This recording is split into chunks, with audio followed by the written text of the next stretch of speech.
This is Chanel. I shared with Joaquin this week that I could feel a difference in our marriage, and in that it felt like he was being more involved and helpful, and not that he was not before, but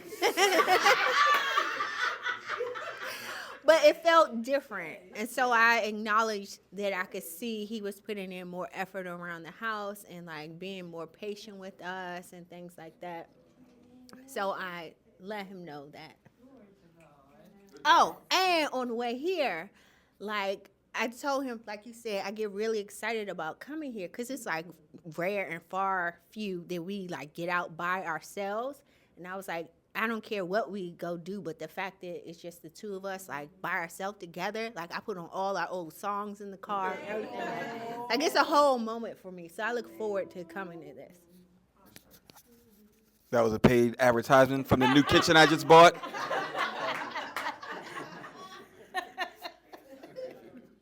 This is Kim, the unicorn. Our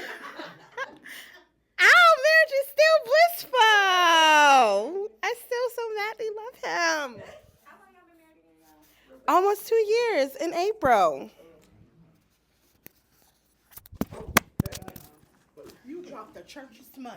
You pulled back. You pulled back. Everything was blissful. This is Van. For us, like she said, everything has been great. No complaints at all. You finished like you had something else after that. But all right, cool. But I do want to acknowledge that it's dope that you said that because that's what he said at the last meeting was he could help out more around the house and all that. So that's beautiful. So that's even more dope that you recognized it and you didn't even so cool. Can we hit the television? It's AJ. And Dar. Here we are, deep skydiving. Skeep diving. Skeep diving. Yeah. Deep skydiving, ladies and gentlemen. Welcome to Deep Sky. Oh, she got go ahead. I don't know. That's Go ahead, not do it really. again. I missed it. I don't have much more. Than Oh, all that. right.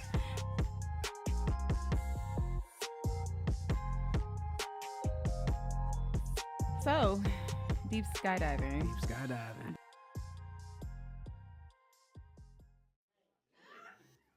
And so the topic recommendation says, recognizing your relationship isn't perfect, but instead that it's worth it. This is Sinatra. I agree with this 1,000%. I always tell people, I don't care how much he gets on my nerves. I don't care how badly he may make me upset or just do anything wrong.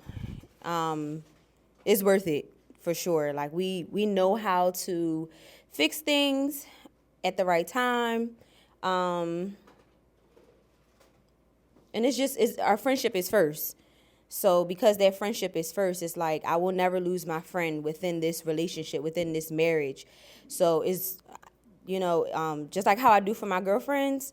If I'm gonna rock out with you, my girl, I'm rocking out with my man too, and vice versa. If it's definitely worth it. So yeah. The first thing I thought about when this came up was, damn, who took it? I'm sorry. Yeah. Did you say it though? That we're all not. Oh, my bad.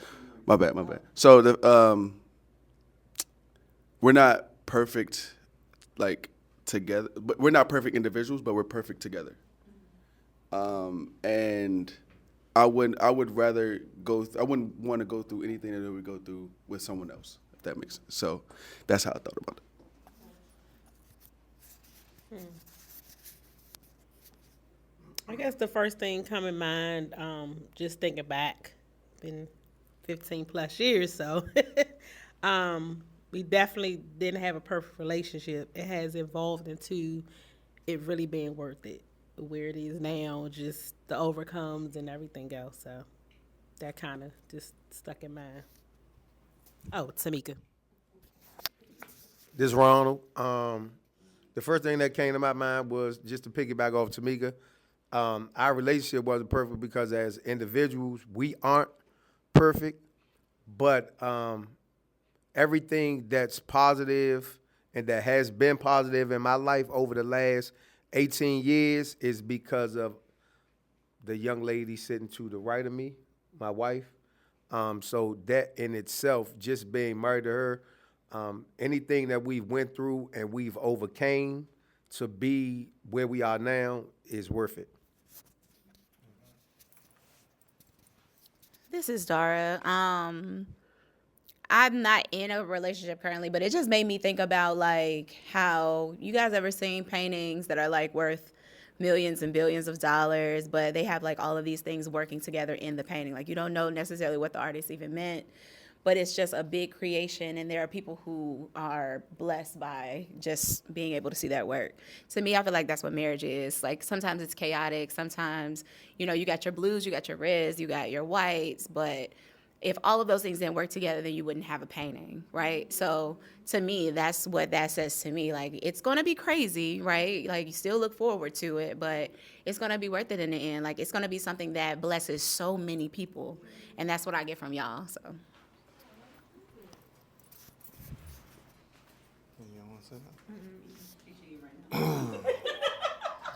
Well, this is Kenny. What comes to my mind when I think about it is that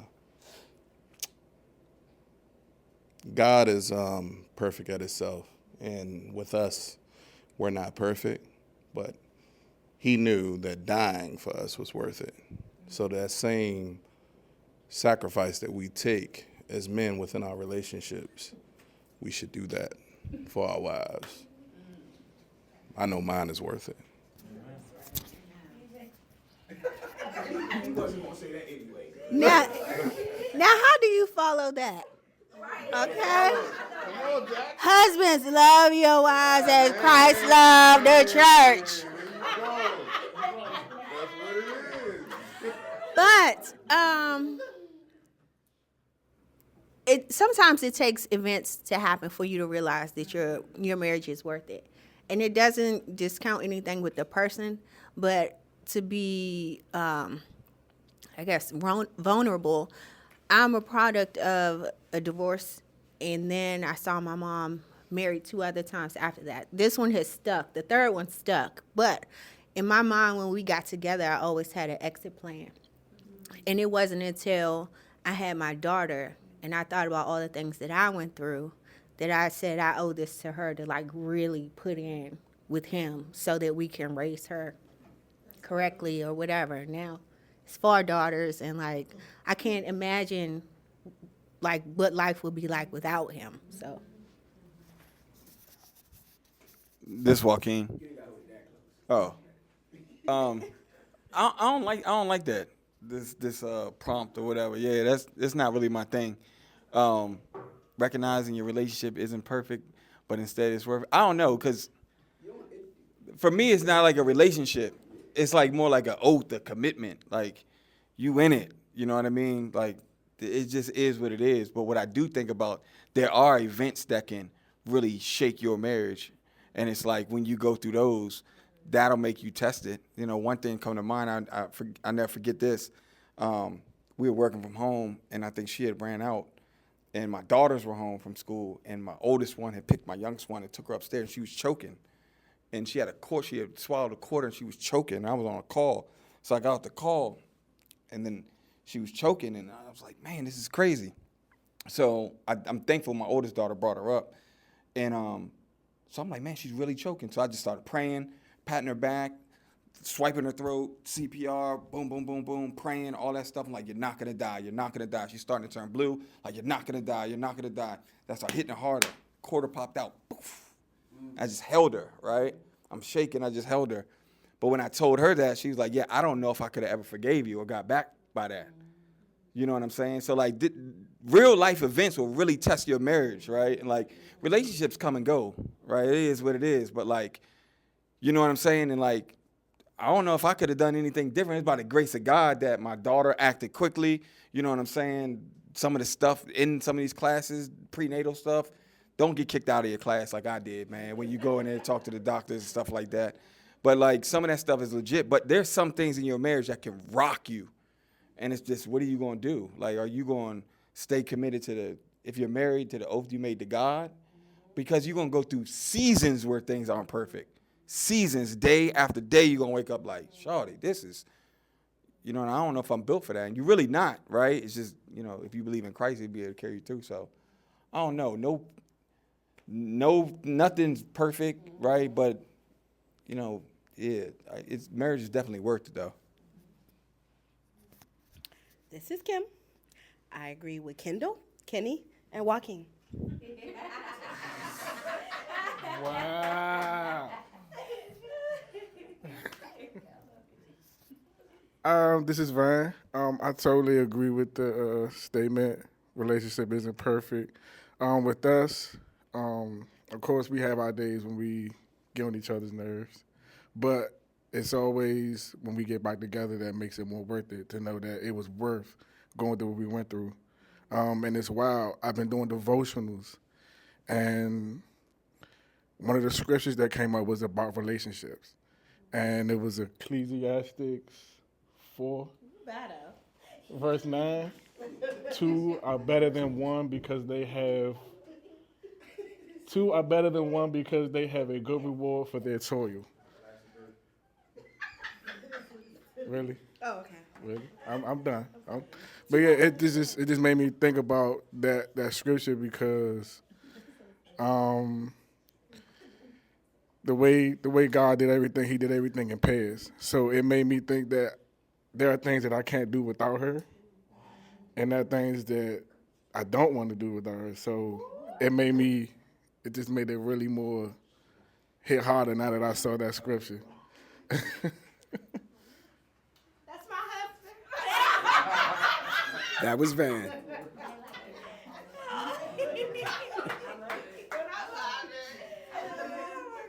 All right, this is AJ.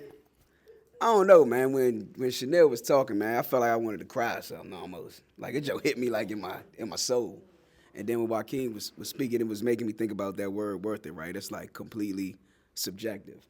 Like it's nothing that can objectively define that your relationship is worth it.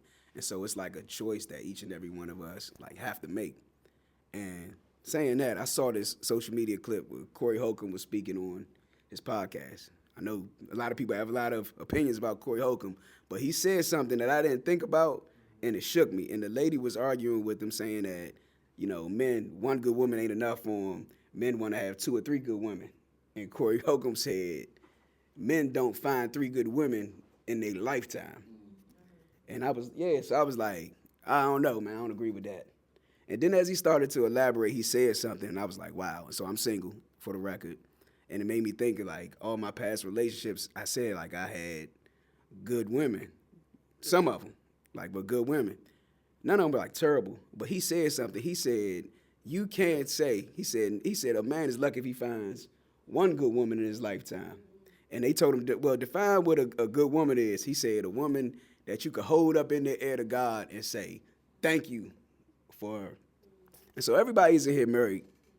And y'all already made y'all commitment. When you said I do, like I'm going to hold whatever the vows are, better or for worse, you already said that it's worth it. For men, as a man, I know that we're not even going to make that commitment. We're not even going to get down on a knee unless we believe that it's worth it. And from what I hear from a lot of older, mature relationships is you got to keep choosing that this relationship is worth it. And what I realized is when I really thought back about my past relationships, I was like, I don't think I ever would have held them up to God and be like, thank you for this woman. And so it made me, Chanel always says, AJ, you're too picky. Like you're never going to find a woman that you're too. And I'm glad that I never settled with those women because I would be sitting right here regretting it at this time. But I have hope because I'm sitting right here with 1, 2, 3, 4, 5 beautiful couples that all got it right thus far. So today, can you hit the next one, please? You want to say something? I was going to ask you, is the rule that we got to go around the circle and we But if you want to say something before we start, You did skip your turn, so I grant you some grace that the Lord gives me. I wanted to say something to what you said, because even if we didn't get it right. Oh, yeah, Chanel. Dang, I can't even make the distinction because it's Monique. Chanel Mo.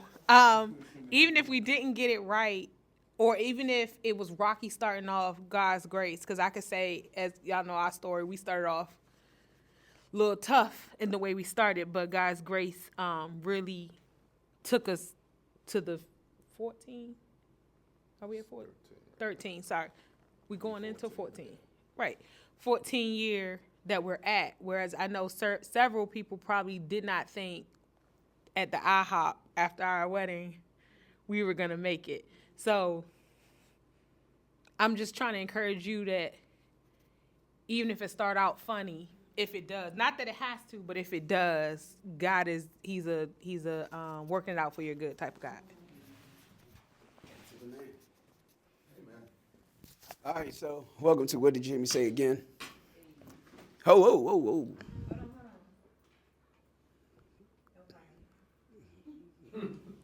Welcome to What Did You Hear Me Say Again? And so this is like a part 2 to the last one. I did not plan for it to be a series. It's just the way that it worked out and how God placed things in my heart. So same thing. Am I stewarding my relationship well? This one is grace space, right? And we're going to show a clip, and I'm going to explain after the clip what I mean by grace space. And so just forewarning, this one may get a little personal. You know, you may share it, you may not share it, depending on how you feel about the situation or your experiences and everything. And we will respect if you don't want to. I just want to give y'all a forewarning. But do know that, you know, your testimonies, your life will be able to help others who may listen, or even people in this room. And that's when I realized that I can't have this type of conversation, this argument with people, because many people can only see things from their perspective. Right. This is why it's an argument, because you can only see things from your perspective. And it's not that I'm trying to give you another perspective. I'm trying to give you my perspective. I'm trying to get you to understand why I said what I said, or why I did what I did. Whether you agree with it or not, I just need you to understand it. Right. It doesn't matter whether you would have did the same thing or whether you would have said the same thing or not. I just need you to understand it, because once you can understand something, then you can give grace towards something. Then you can be like, oh, okay. But if you attack me for it and everything, if I said something or I did something that bothered you, and you attack me for it, like, there's a chance that I might do it again. Because now I'm just going to get defensive from what you said, and I could get stuck in that, well, this is just me mindset, instead of me saying, well, dang, I do care about how she feels. Like, if you came to me gracefully, like, you know, you did this, and it kind of made me feel this way, then it made me consider your feelings. But if you came to me like, I hate when you do this, I'm like, well, hold up, dragon.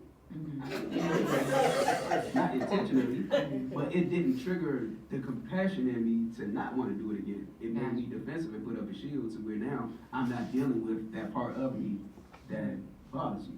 Gotcha. If that makes any sense. Yeah. No, I was just trying to make sure that I heard you correctly, because I am kind of like the other way. Whereas I tell people, like, especially now, because I know who I am, that even if they rage at me or whatever the case, my usual way of going about that is sometimes I'll shut down, and sometimes, you know, just be able to process it, and then I'll come back with you with, hey, listen, I heard you. It may happen again, because, like, that's, you know, and I did say that to somebody, and they were like, why would you say that? Like, why would you say that it'll happen again? Like, I just told you, like, it pisses me off. And I said, do you realize that I did that out of my natural person? Like, I literally did that out of being who I am. Like, it's going to take time for me to reprogram. Don't swipe that. But before we go deeper into this, does anybody want to say anything? Anybody relate to this? All right, so I mean, we're gonna go around. Oh, we're gonna go around. Okay. This is Sinatra. Actually was noting two things. When you said something about perspectives, I feel like I'm one who's pretty flexible with perspectives. I like to hear. I always like to be understood and heard.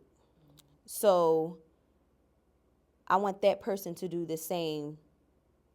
I want to do that for that. I want to do it for the other person too. So I want them to feel understood and heard as well. So even if it has to, go for a long time explaining themselves, I want to understand where you're coming from so that we can combine our perspectives and see, all right, we may not even be seeing eye to eye, but you understand where I'm coming from though, right? And I understand where you're coming from, right? As long as we understand where each other is coming from, I have no problem with it. And then there's still, I don't know, you can still have great results with that, in my opinion. And then I always say, my goal is for us to get better, not perfect. I'm not looking for perfect. It's never going to be perfect, but just for us to do better, learn from each argument, each lesson, even on the good times, learn from it and be like, all right, let me note this mentally. Not just bypass it and be like, oh, okay, that worked out. No, remember it. Keep it in your mind that, all right, this worked out. I'll try it again another time. But those are the things that came to my mind. You want to say anything? I just want to say that I acknowledge your growth, because you used to never been like that. So I definitely acknowledge your growth.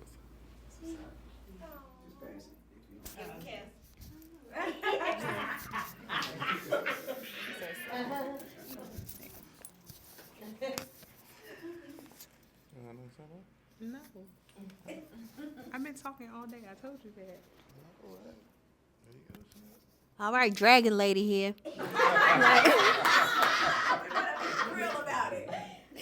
And I am very reactive. Like, we had an incident, and I was so reactive.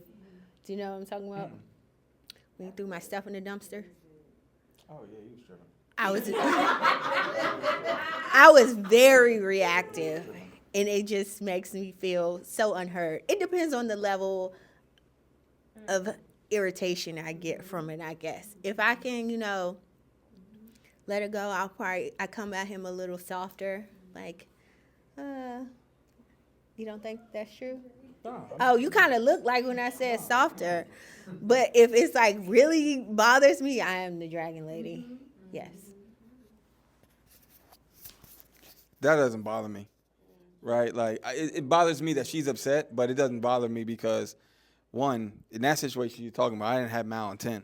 And there's some situations that I got to do what God telling me to do regardless of how she feels. You're going to have to get in line with it no matter what, because I'm going to be out of line, and I ain't getting out of line for you when I know I'm supposed to do what God told us for us. So, like, we just got to go on something. It's, like, non-negotiable. And it's probably God talks to her, too, just like how, what was it, Rebecca heard from God that what was going on, you know what I mean? And who was it? Isaac couldn't get it at first because he wanted Jacob and Esau, like, so it can go both ways. But I know when I hear from God in this house, gotta go. It's got to go like that. Like, Amen. This is Kim. I don't consider myself a dragon lady, am I, baby? But I'm gonna give y'all. No, we're truthful. We're very truthful. We're very honest. Huh? You consider me as a dragon lady? What? I can because you asked him. He's like, right, honey? Yeah. That's what I said, right answer. I mean, you don't live with us. And I'm going to give you guys what happened. Whatever. He knows all about you. Okay, I'm going to give a scenario, maybe two. Well, not two scenarios, but what happened. He teleworks, so he's at home all day. Not that my job is more important because I go out, but I'm like, you're at home, you can do this, you can clean this, you can do da-da-da-da. And I like a clean home. I'm not saying he's junky or anything, but I'm just like, you ain't take the trash out, you ain't sweep the floor. And so when I came in the house, that's just where I was, why you ain't open the door for me? Like, you ain't see me walking upstairs. It's cold outside. You ain't see me. I was calling you. Da-da-da-da. Why you ain't take the trash out? Da-da-da. He was like, well, hello.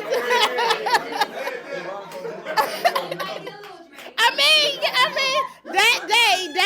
that day definitely dragging. But he was like, well, hello to you too, baby. And I was like, oh, baby, I'm so sorry. I just came in here just going and going and going. I'm still at work going and going. I'm so sorry. Hi, baby. How was you? How was your day? I acknowledged it right in that instant because his face was like, what did I do to you? But the dragon do come out when he does hang out with his boys. You just was out 3 weekends straight in a row. Wow. Wait. So I don't.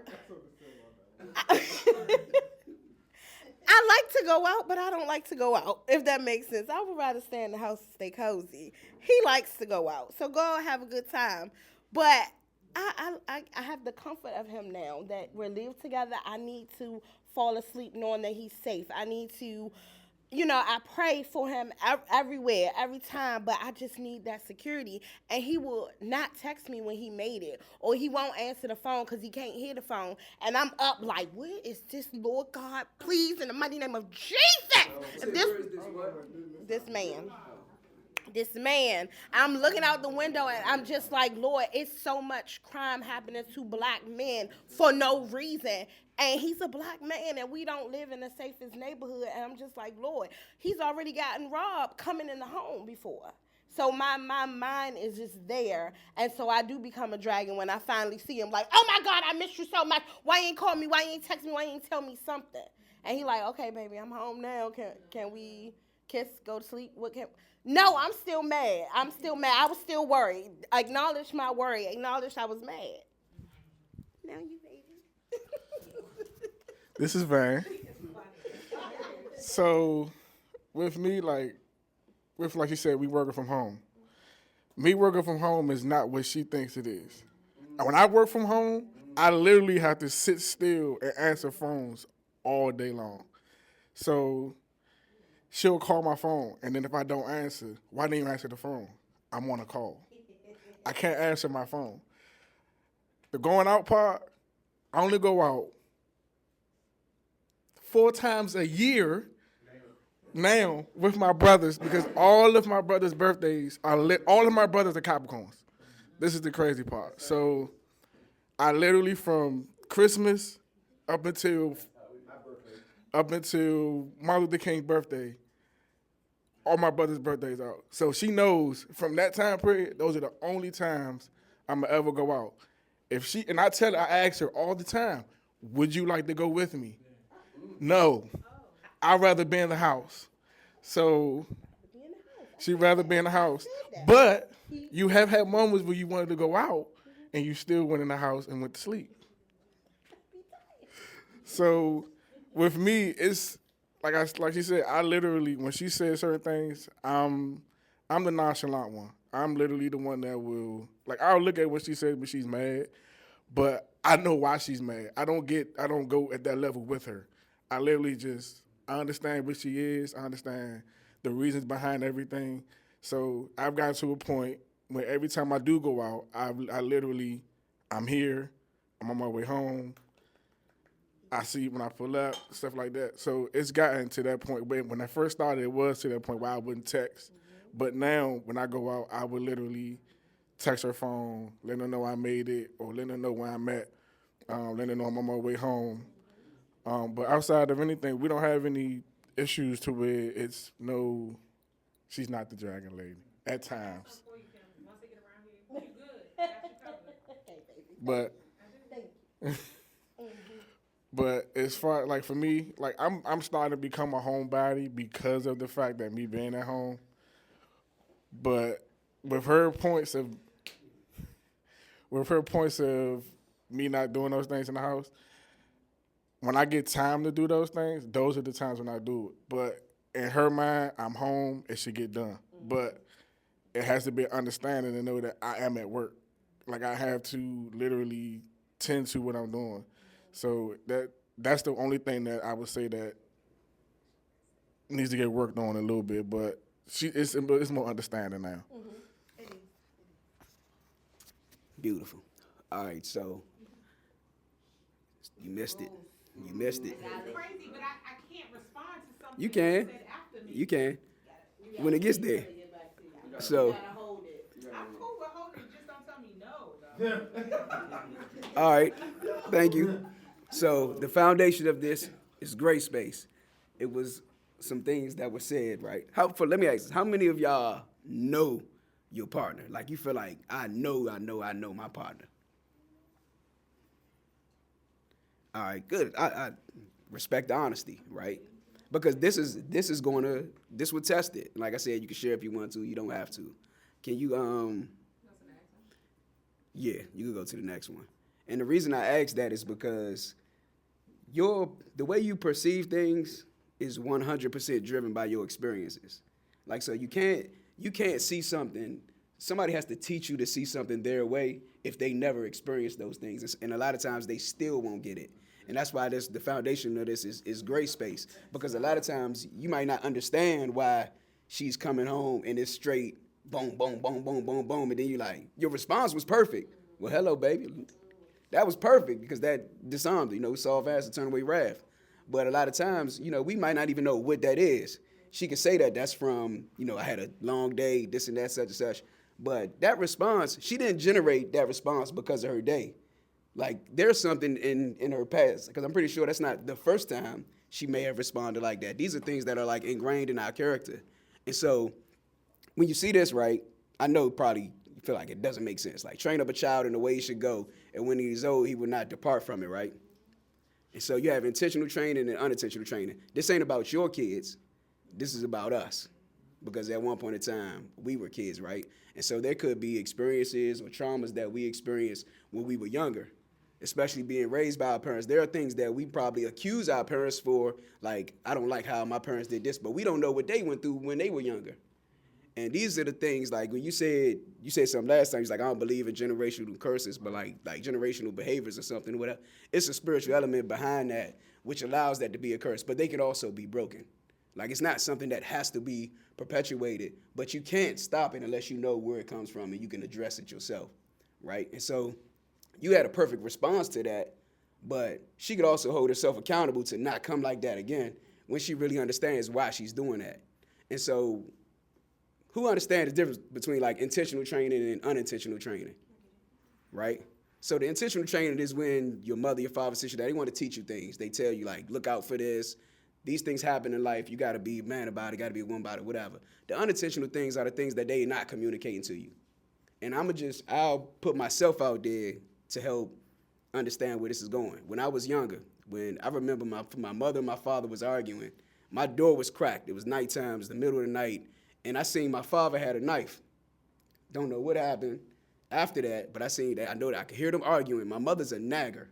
That's what she does.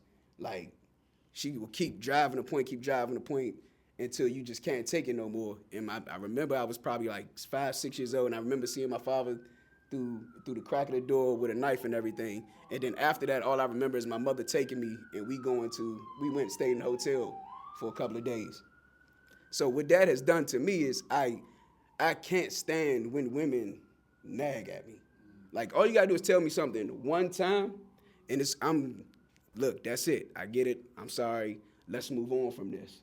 And because that's my father, it makes me think like I'm his son. I don't want to react like that to no woman. Like, I don't want to put my hands on a woman. I don't even want to be that type of physical threat. I don't want to pose that threat. So my unintentional training is, because it could go both ways. It could be you see this and you pick it up, or you see this and you want to do the complete opposite. Like, you see a lot of parents, they parent how they was parented, or they parent in opposition to how they was parented because they don't like how they. And so this is what I'm talking about when it comes to the intentional training and unintentional training. And so with my ex, she had an issue where she would get so angry and she would rage, and God revealed to me it's because she wasn't dealing with the trauma. She just kept trying to suppress it. And because I was the closest thing to that, the effects of it I was the person she raged on. And because I knew it, but I couldn't really understand it, I didn't have that gray space for it, so we didn't work out. And so y'all understand what I'm saying, right? And so I'm going to pass this thing. You look like you ready, so I don't got to explain no more. This is Sinatra. My bad. Because they wasn't here last time. I'm sorry. Yes. So we're going to get, instead of What was you doing? 2 minutes, 3 minutes, whatever. Gonna get 5 minutes per couple. Yeah. So y'all can share, go back and forth, but you got 5 minutes per couple. Yeah. And I would like to know because I don't know how much y'all know about y'all partner's past and what it is, because that's why this thing is the prize. So that's what I say. You don't even have to share everything. You don't have to share everything today if you don't want to. But what we do want to do is encourage, because you might leave here and want to talk about something. You like, you know what? I really thought about this.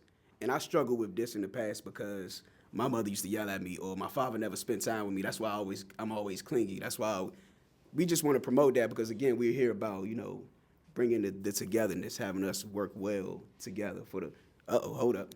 What's that face? I'm gonna let you go. For me? Yeah. No, I was just thinking. Oh, Yeah, my bad. No, I was good. Okay, this is Sinatra. I will say that, yes, I know Kendall like the back of my hand, but I didn't know him until we got married. And I say that because of you breaking down the intentional training and the unintentional training, and that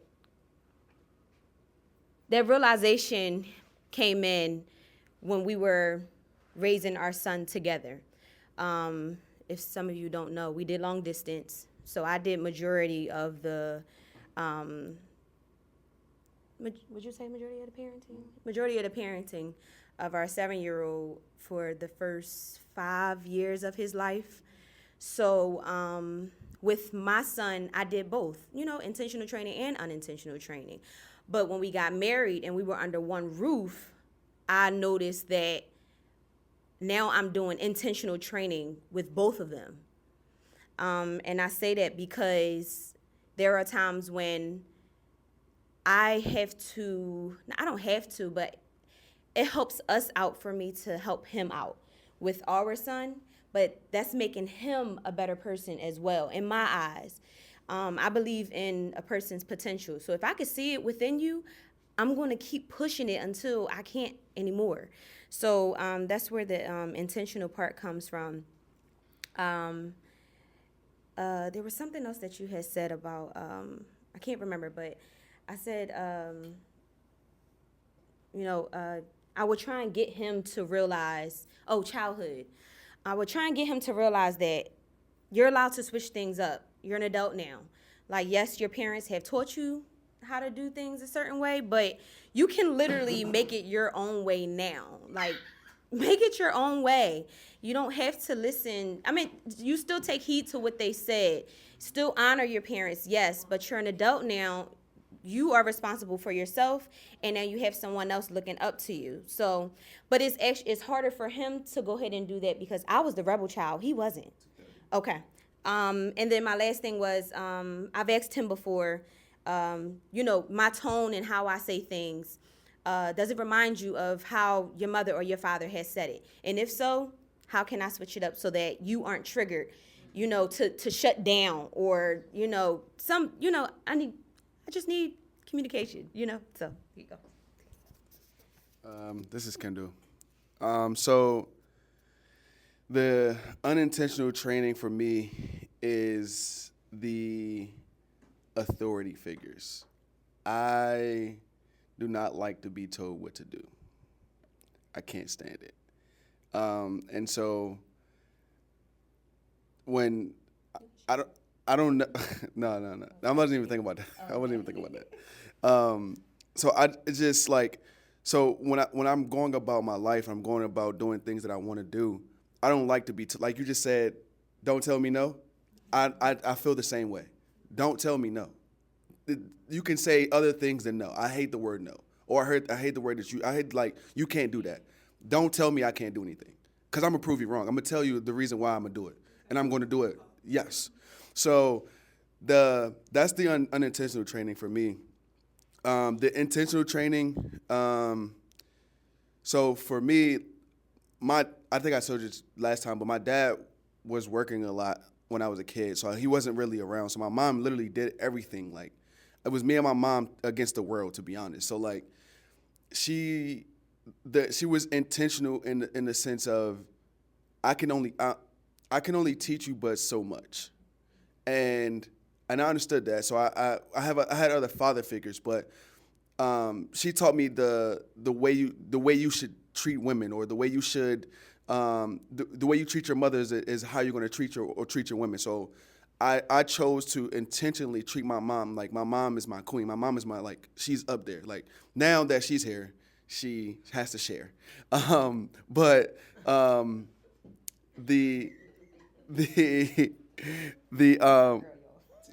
yeah. So that's the intentional training for me. So thank you.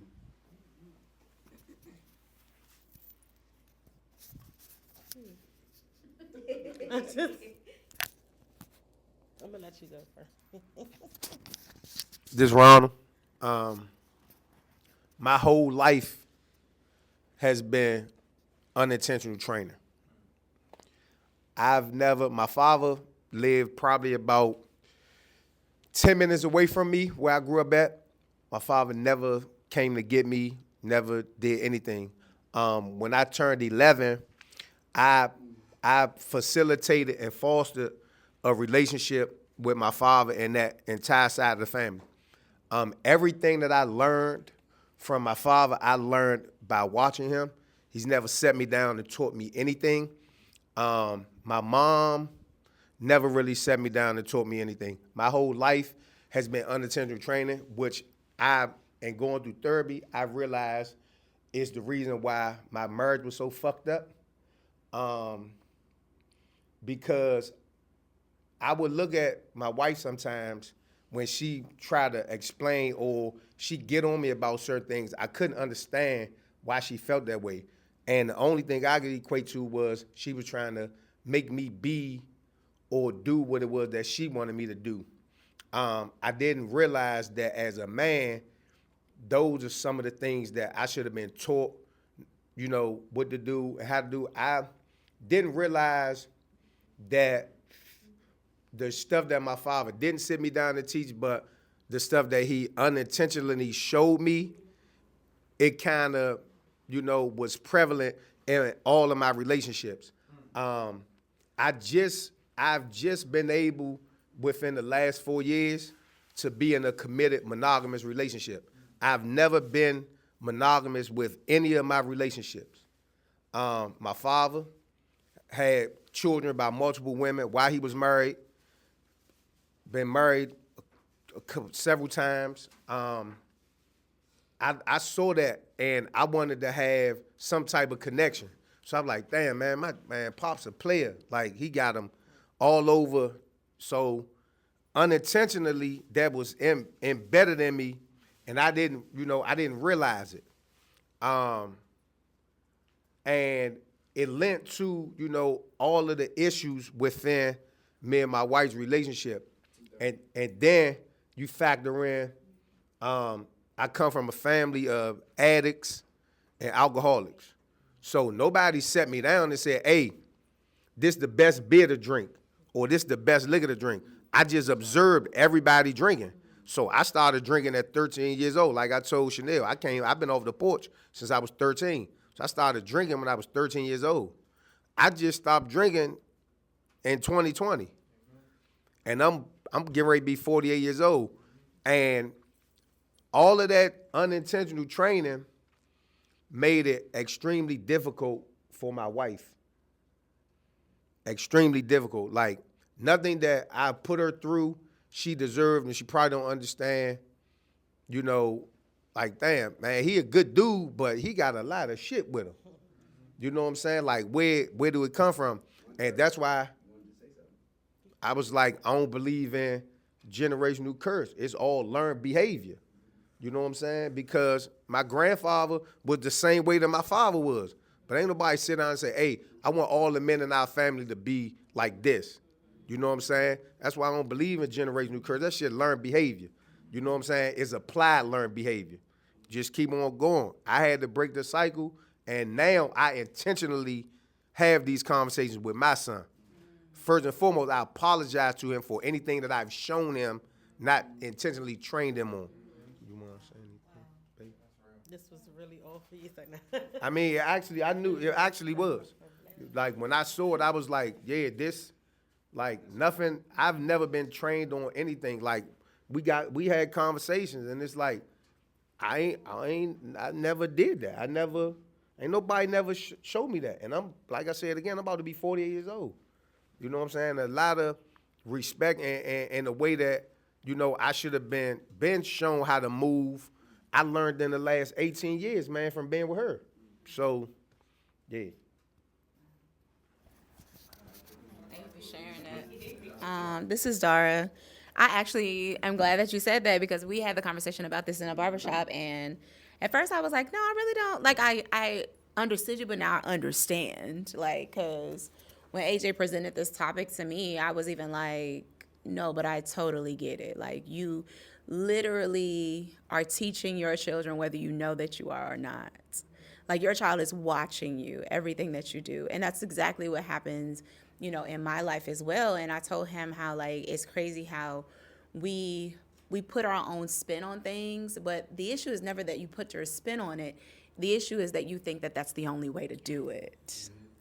So for me, I'm like you, Sinatra. I'm very much so like, oh, well, there's another way. You know what I mean? There's other ways to skin this cat.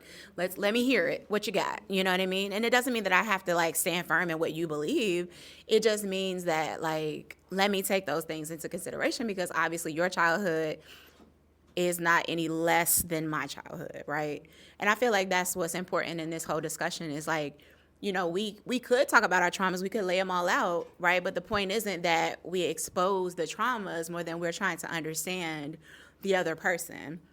And that's what AJ was saying. For me, Chanel will tell you, I tell people all the time, it doesn't matter what you do, I'm gonna love you anyway. And sometimes people just need to hear that, right? Because they don't know that they can be loved through whatever it is that they do because we're gonna make errors. We're humans, right? The only perfection that we have is Christ, right? And thank God for Jesus, right? But my thing is always like, just take the time to hear the person out. But it's very hard, and AJ's, you know, what AJ was saying, when your tone is off, when you're not trying to love on the person more than you're trying to just drive home whatever it is that you're trying to get them to understand. So I guess, I had another point. Oh, so another thing that I'm learning is like I've been in business now for nearly 10 years with I have a business partner, and one thing I've learned is our business is our baby, right? That's probably the closest thing that I've ever had to a marriage, and I don't know if anybody else is in business with anybody, but it literally has shown me who I am. And I always say relationships are mirrors. But one thing I know for a fact that was an unintentional training on my end is that I shut down when people are very big in front of me. And I say big because I don't want to just pinpoint it to yelling because it's not always yelling. Sometimes your personality is so intense and you're doing so much that I'm becoming small. And some people think that that's like you being soft or, you know, oh, she's scary or, you know, no. It's just because you want the room. So I'm going to give you the room, you know what I mean? And so I become very small. But what happens is I think that because I become small, that's not problematic. But it's problematic when you become small because of the fact that then you're not allowing the other person to even know the other perspective. You know what I mean? So sometimes it's a matter of, okay, well, let me let you calm down and then let's talk about it. And I think I've become a little bit better with that, right? Like, let's talk about it because I'm not going to love you any less. But what is it that you have to say now that you can't, like now that you've come off of whatever that was? Tell me what it is. You know, what did I do? How can I help? You know, and sometimes people are so enraged that they can't even tell you how you can help. But then that's a them problem. And that's what I've learned. It's not always about you. You know what I mean? It's not always something that you did. Sometimes I'm just mad because of my day. Sometimes I'm just mad because somebody told me that I was ugly, and I believe that I am. You know what I mean? Like, I'm triggered by that because I really honestly wake up every morning and I think that I'm ugly. So when somebody says it, I'm buying into that. So that's, I hope that made sense, but here you go, boo. So kudos. Like, because you are the walking example of when they say you don't have to nag them because you're gonna cover him. Your faith is gonna cover him, and so your faith covered, and your marriage is thriving. Oh, I'm sorry. This is Chanel Mo. My bad. I just want you to know, like, even with you, like, y'all good. Like, praise God for the example. Going back to Kim, you love that energy because when she covering you and other people trying your household, that energy that she has comes through for you. And I think that's probably what made you go, hey, marry me. Kim, I'm so grateful that for your energy and your love towards him, like, and vice versa, because he lets you be and you're like in all your authenticity. And that reminds me, because I am a big personality. And people be looking at Kenny like, yo, does this ever exhaust you? He be like, no, I'm excited. Like this, because he doesn't like to be in the forefront. So if I'm doing everything, ain't nobody looking at him, and that's where he want to be in the background. Like even if y'all recognize we had the party at the house, he just came up behind me every once in a while. You good? Yep. And then slipped back into the background. So amen for that. At all, but he was happy. The reason why I didn't say I knew Kenny because in the past, so we've been married for, like I said, 13 years, but I've known him since I was 12. And it just seems like with every season, like it's a new person that comes. I'm a new person. And so the parts that he'd be like, I thought you liked, I don't like it no more. Or I used to be an early morning person. Now you can't get me out the bed on time. Now I'm staying up till 1 o'clock with him. Or it's like, but when we were in college, I'd be like, bet I got to get up if, I had the 7 o'clock class. And Dar used to think I was crazy. It was like, why do you have a 7 o'clock class? I was like, well, I want to be done by 12. So that part, like, I do know parts of him very well, but it's just, I think you said it, when certain life events hit, you get rocked. So like passing of parents, transition of jobs, that changes his perspective on things. Because once you go through that event, you think you're going to do something one way and then you actually do it a different way. So now his perspective on things has changed a lot. And then him just being from y'all from the city, sometimes he just thinks the worst originally sometimes of people. And I'm going in like, let's go have fun. And he like, fall back, watch the people move. So that part. And then under the intentional versus unintentional, I have to be intentional because my mother raised me to be A-type. So I am very much like him when I walk in. My pet peeves are very small, but they have an ability to trigger me like no other, i.e. like I went on and specifically bought a shoe rack. So now, because it was irritating me that all these shoes were at the front of the house when you walk through, and it's like the first thing people see, and then all the dirt from the shoes is sitting right at the door. I'm like, who wants to see that walking in my house? So, love you. He comes in, and the Crocs is sitting, and I hate Crocs, and they're sitting, because I think they're house shoes. So they're sitting right at the door, and I'm like, do you want me to die? Like, because I can't see them when I'm coming through. So, but I've learned that I got to fall back. And so something kind of along the lines of Sinatra, because I'm from a very strong mother, my dad was in the house but not heard. I am trying to change that because my husband is very much hands-on, which was a whole thing for my mother. She was like, why are he giving your daughter a bath? I'd be like, because that's her daddy. So I'm unlearning that, and that was sat down and taught and unintentionally taught. It was like, you don't need nobody. And so she taught me certain things such as drive a stick, drive a motorcycle. She never wanted me to go on, like I had to learn these things before I started dating. She never wanted me to go on a date and not be able to function the vehicle that they picked me up in. And for her, I learned within the last 2 years why that was, because she finally had therapy sessions and was able to bring to the forefront. I was like, why did I have to learn that? Or why did I have to learn the whole city of Prince George's and the whole city of D.C. before you would let me go free? Because she was like, I don't want you to ever be like, I don't know how to get home. Like I need to know if something happens to me, you are good. And so I'm trying my best not to raise my daughter up like that, but some of it is creeping in. And I have friends and family members like Dara, and I do run some stuff by Sinatra. I be like, am I bugging? And my really good girlfriend, Kevon, had to kind of check me just last week because I went this week, on my daughter. She's 12, and I'm like, yo, deductive reasoning, like, get it together. And he's like, she's 12. I don't even think she knows the definition of what you're saying.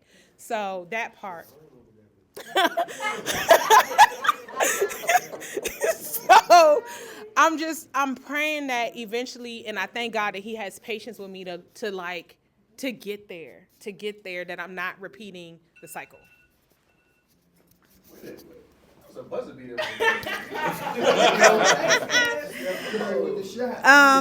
Okay. The unintentional learning, I had a very strong mother, and she had a very strong mother. So unintentionally, and because a lot of things with her childhood, my mom is dyslexic, and growing up, there was only the Lab School of Washington at the time. So her mother, my grandmother, made sure anything school-wise, she poured into her that way. So 2 degrees later, like, she never had to worry about me, whatever. I had to kind of grow up quickly at home, help her do a lot of things, read things, write the checks, do things like that just to help her out. And it was her and I for a long time.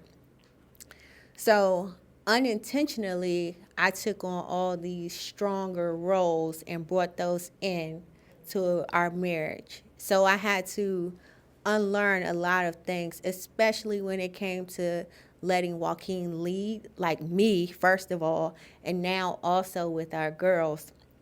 And he'll tell me, like, you can't be taking up for them when I'm trying to discipline them or say whatever.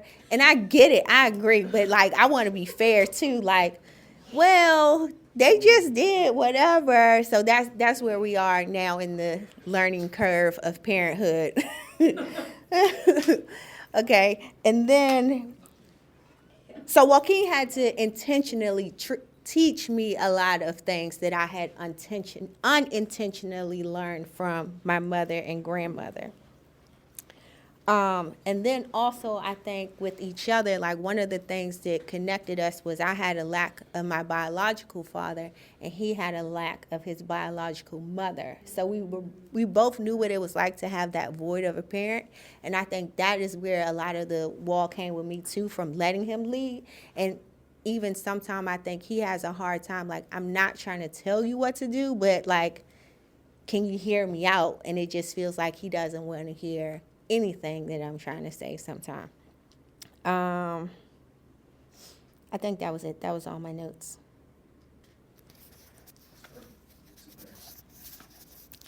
This Joaquin, I'm trying to think what I'm gonna say. So like intentional training, I can think of even when I was a kid. Like my father, he owned his own construction company when I was young. So even at 5, he was like, come on, you going with me. And I'm picking up shingles. He's on the roof, things like that. And I'm putting them in the trash can. I don't even know what's going on.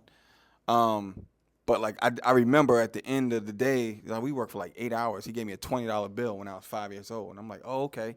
I understand now what everything was working. You know what I mean? So he would show me concepts. And like, I lived with my father my whole life until my mother and father got like, till they got divorced.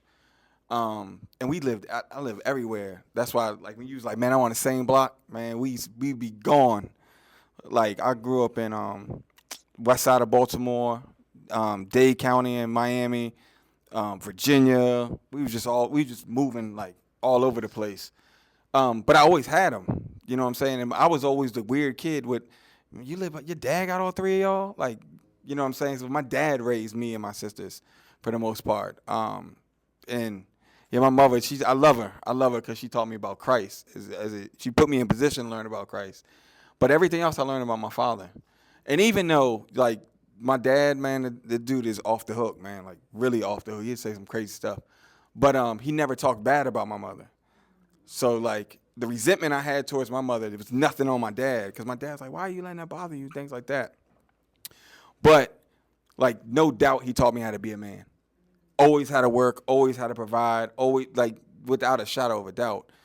And, like, even with our daughters, the one thing that bothers me the most about what I'm trying to do with the intentional training is we got to be on the same page when they get older, because you're naturally going to lean to them because they're women, right? And so when you try to sneak one of these little niggas in here that I can see right through, right, we got to be on the same page. You see what I'm saying? We got to be on the same page because it's not going to work. You know what I mean? Like, you can't undercut me now because I'm trying to tell you the things that I see and it's intentional. And you don't, and like I'm saying, like, you know, there's probably things that she sees that maybe I don't see or things like that. But what I'm saying is, you got to get in line. You got to get in line right now so that we can be aligned when they get older and things like that. Because if there's already tension when they're 6 and 7, there's no way we're going to be able to be on the same page when they're 17, 18, 19, and these youngins just showing up at the house.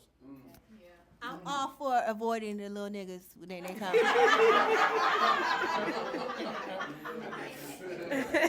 But they're not going to look like a little nigga when they get there. Right. They're going to be like, oh, she likes him and things like that. We're not going for that. Yeah. Yeah, you can tell when a guy don't really care about a girl. Go ahead.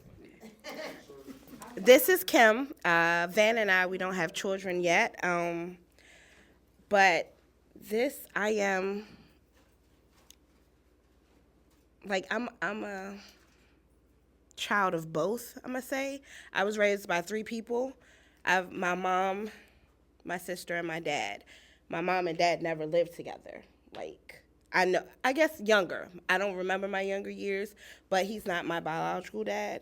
He met my mom when she was 6 months pregnant with me and took on the role of me. Like Chanel Moe said, I'm big energy, but I'm a happy energy. I love to see people happy. I thrive off of that. I'm just that person, you know? And my mom accepts that, and she's like, baby, you go. If you want to run the world, let's run the world. I'm with you, okay? But my sister, she will make me feel small. I'm with the Dar. I'm the big energy, but her energy is way bigger than mine. And so when she speaks, I'm just like, she's older. She's 5 years older than me. And then we have an older brother. Growing up, him and I were very close. That was my homeboy. I hook school with him, go to work with him, chill with him, everything with him. My sister, she was like more of a lawyer. Oh, no, you're not going to do this. You're not going to be this. You're not going to do. I didn't even do anything. What are you saying? So it was intentional learning because my mom was a go-getter. Okay, a go-getter. She was married to a guy. We loved him, but then he hit her. And so my family handled that, and my mom moved from the house with a mattress on her back with 3 children. So my mom was like, oh no, we gone. We gonna do what we do. And that's how I am with Van. Oh baby, we gonna do whatever we need to do to get where we need to go. And then with my sister, who helped raise me, I will not be that way. She is a nagger. It's like nothing makes her happy. Her husband could cook a meal, and I didn't want steak tonight. Why did you cook steak? Like, you're such a nagger, and I work with her now, and so it's just more of it. I'm just like, like, Lord. And then with my dad, that was not my biological dad. Okay, he was not my biological dad. He raised me like a princess. Whatever I wanted, he gave me. He never hit me, disciplined me, or anything. I wasn't a bad child or anything, but I was just like, Daddy, I want those Jordans. I want that North Face coat. I want those Timberlands. And he was like, okay, baby, whatever you want. And I'm just like, where do I learn from? And I'm like, Smooth, it's no generational curse. I feel like you can create your own memories, your own rules, your own whatever in your marriage when you raising children. And I'm gonna commend my husband. We have an almost 22-year-old, and she's a genius. Like, I love how he raised her. She wanted telescopes for birthdays and Christmas and stuff, and I'm like, whatever you did with her, I want to do with ours because I want a baby genius. Okay.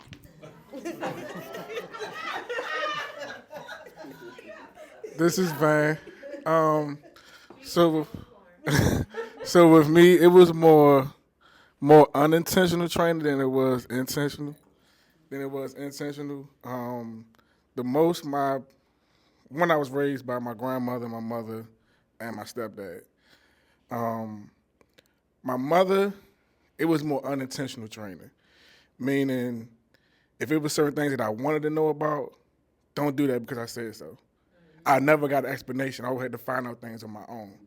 Only thing my mom really told me was how to manage money well, how to drive, and how to get up early to go to school. And how to love a woman. That's what grandma taught me. Oh, okay. So that was the intention. Like my intentional training came from my grandmother, how to treat a woman, how to, some sort of cook for myself. She said, "Well, look, I'm gonna teach you how to cook the things that you like to eat.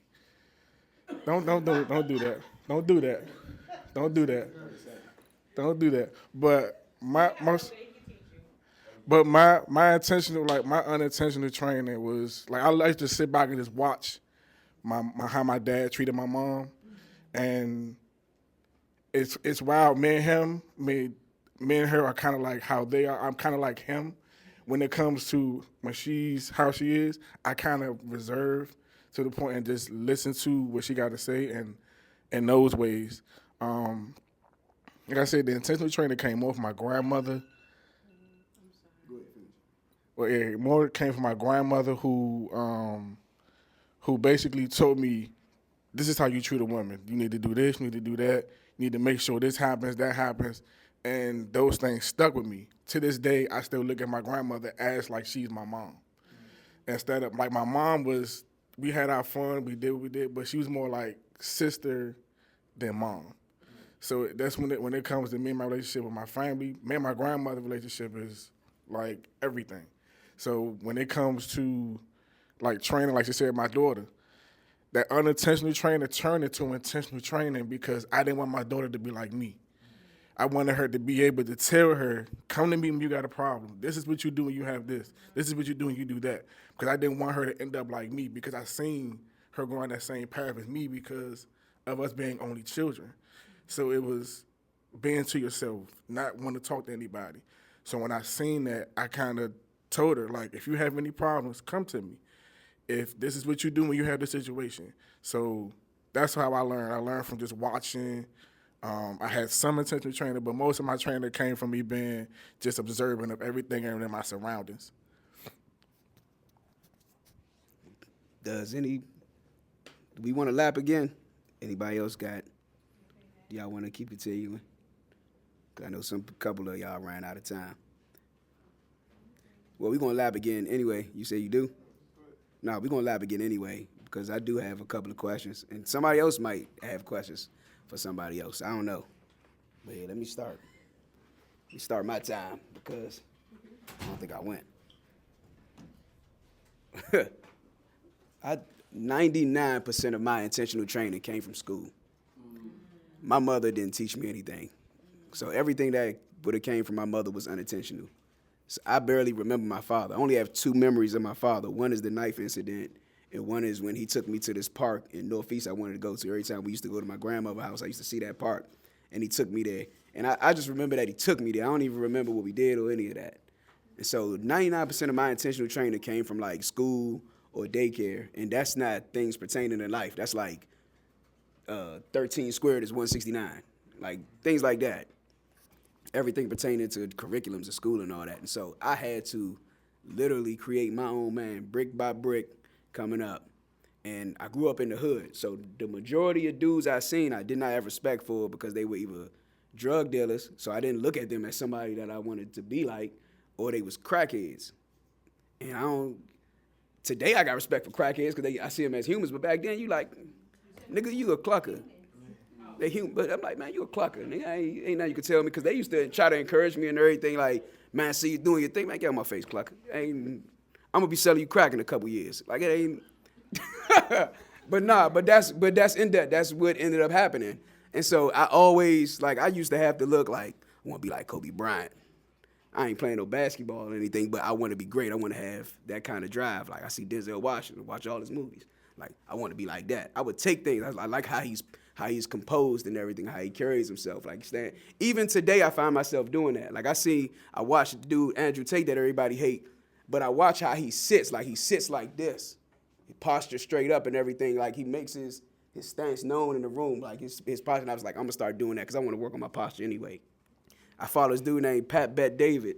He said he teaches his sons these 4 things: we love, we improve, we respect, and we lead. And I said, and I took that from him. I was like, that's what I want to, because I could pull that from the scriptures. I said, this is how I want to dictate my how I raised my kids also. Like he said, wherever we go, we love, we lead, we improve, and we respect. And so even to this day, because I did not have any kind of intentional training, I'm still just plucking from everywhere else. The only difference now is my foundation is the scriptures, is the Bible. So I don't want to take on anything that I believe ain't godly at all.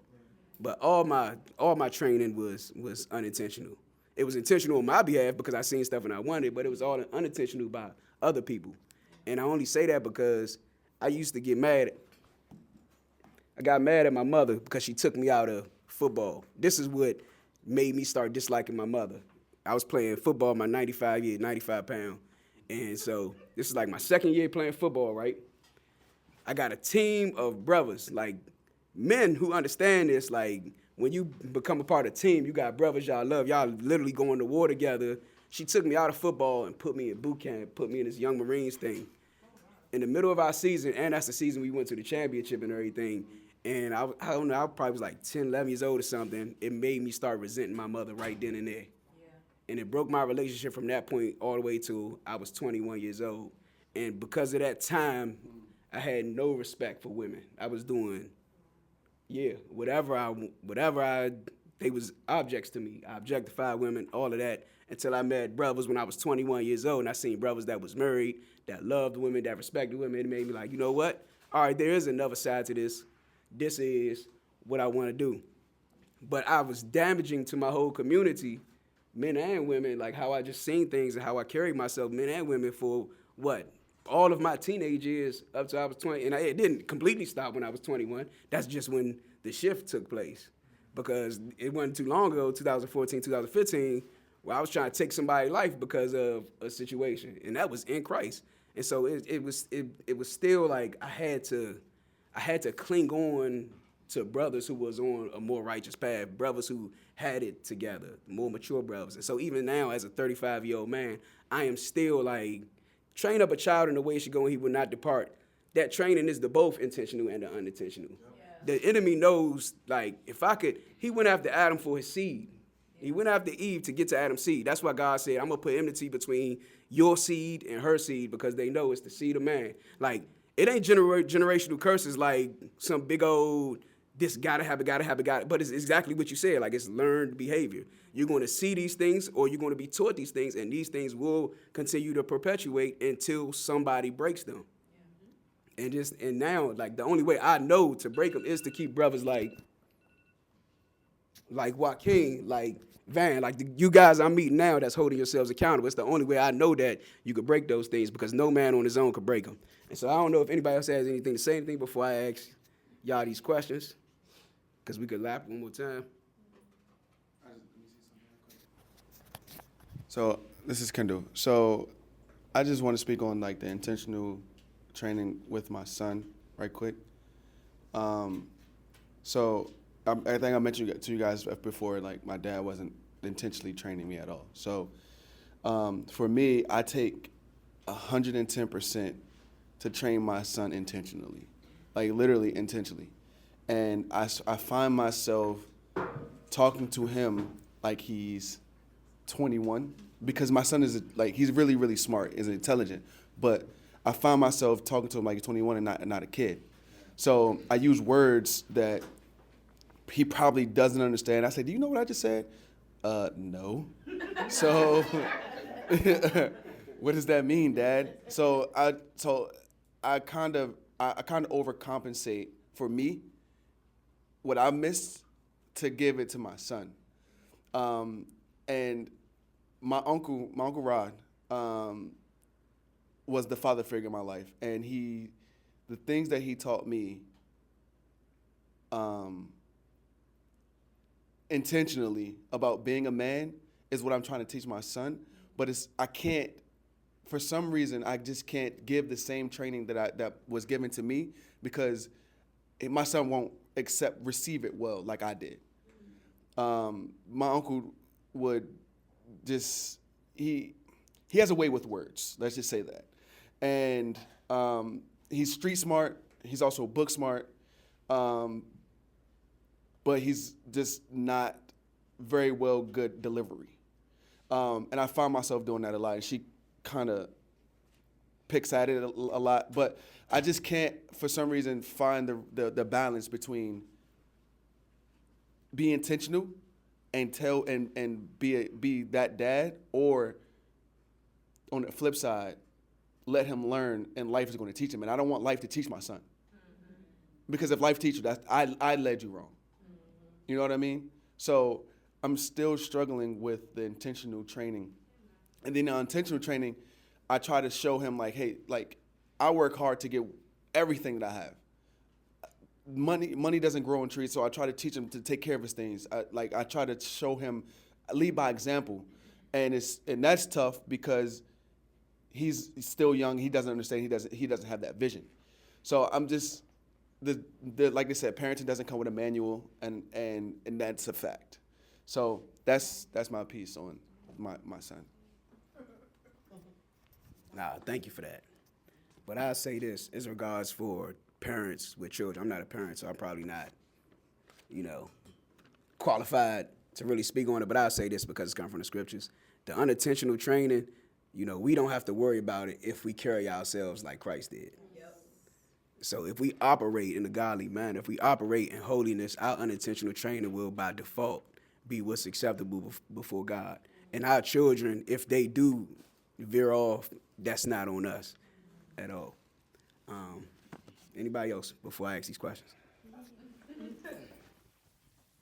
I'm glad that you said that. This is Dara. I'm glad that you said that because that was kind of going to be my thing as a leader, or being a person that has been in leadership in various sort of situations. One thing I noticed is that I am aware of the space that I take up in any room, right? I'm aware of the fact that there are people watching me. Even when I'm at the salon, if we can't eat on the couch, I'm not eating on the couch because I'm not gonna ask you to do something that I do. You get what I'm saying? That I'm, not doing or whatever. And I realize that everybody doesn't lead that way, right? And so one thing is I want to point that out, right? Like, be aware of the space that you take up everywhere that you go, because if you are, right, and if you are connected to Christ, if you are making sure you're in alignment with who He is, then you will be able to say, okay, even in my unintentional training, I'm doing the best that I can, right? But then also, and I don't want to jump the gun, so you tell me to be quiet if this is jumping the gun. But I think the purpose of this exercise is not necessarily to point out what the unintentional or the intentional trainings are, more than how is it that I can love you through the things that you've learned intentionally or unintentionally. And I love you guys because you've basically shown that, right? Like, you've been able to, display that, and that's awesome, right? But I know that that's something that in all relationships we can learn from, right? Like, in friendships, I don't like the fact that you yell, but there's a reason why you yell. Okay, can I love you through your yelling? Yeah, I can, right? But I'm going to let you know, hey, getting a little too high for me, girl. Bring it on down. Bring it down. And that's you being able to communicate that you still love the person. You still want to talk about it. You still want to be about it. But this is how that is affecting me. So. Couple things. Yes, Chanel Mo. My bad. Chanel Mo. So I like how I did that with Kennedy. I still do it with Kennedy, using words that she is, and I have to come back and define. But what my mom just told me today, because I was telling her how sometimes I'm scared she's not getting it, is where you lack, you're making God small, because He's going to fill those broken places. So stop, don't stress it. And I'm like, God, I need to move her schools. I need to be home more often. I need to just quit my job and be a stay-at-home mom. And that would kill me, because that's just not how I'm built. But if that's what I got to do for my kid, and my mom was like, why do you think God would put that on you if that's not how you built? Let Him be God. You do what you need to do, and He'll fill in the spaces. So that was, I haven't mastered that. I haven't. And I think our moms are very similar situated because they hang out in birds of a feather. So I'm rocking with you. But what I can say is when Kennedy was 5, 6, 7, I was saying those things, and I do see the tidbits. And can you say that? Yes. That now that she's 12, she did pick up some of the conversations when I was sitting, because I was in law school when she was born. So my conversation was totally different, and it was time sensitive because I didn't have it. And so then I'm grateful for people that are gentle spirit like my husband and Dara, because I am a yeller. And sometimes I don't know I'm yelling because I'm just naturally loud. So I'm like, what you mean? I'm not mad. I'm excited. It's not anger. I'd be like, girl, yeah. Yes. And so I'm the opposite because I have a 13-year-old younger baby sister. 13 years younger. And so she's told me she shrinks in a room, not because I said anything, but because I existed.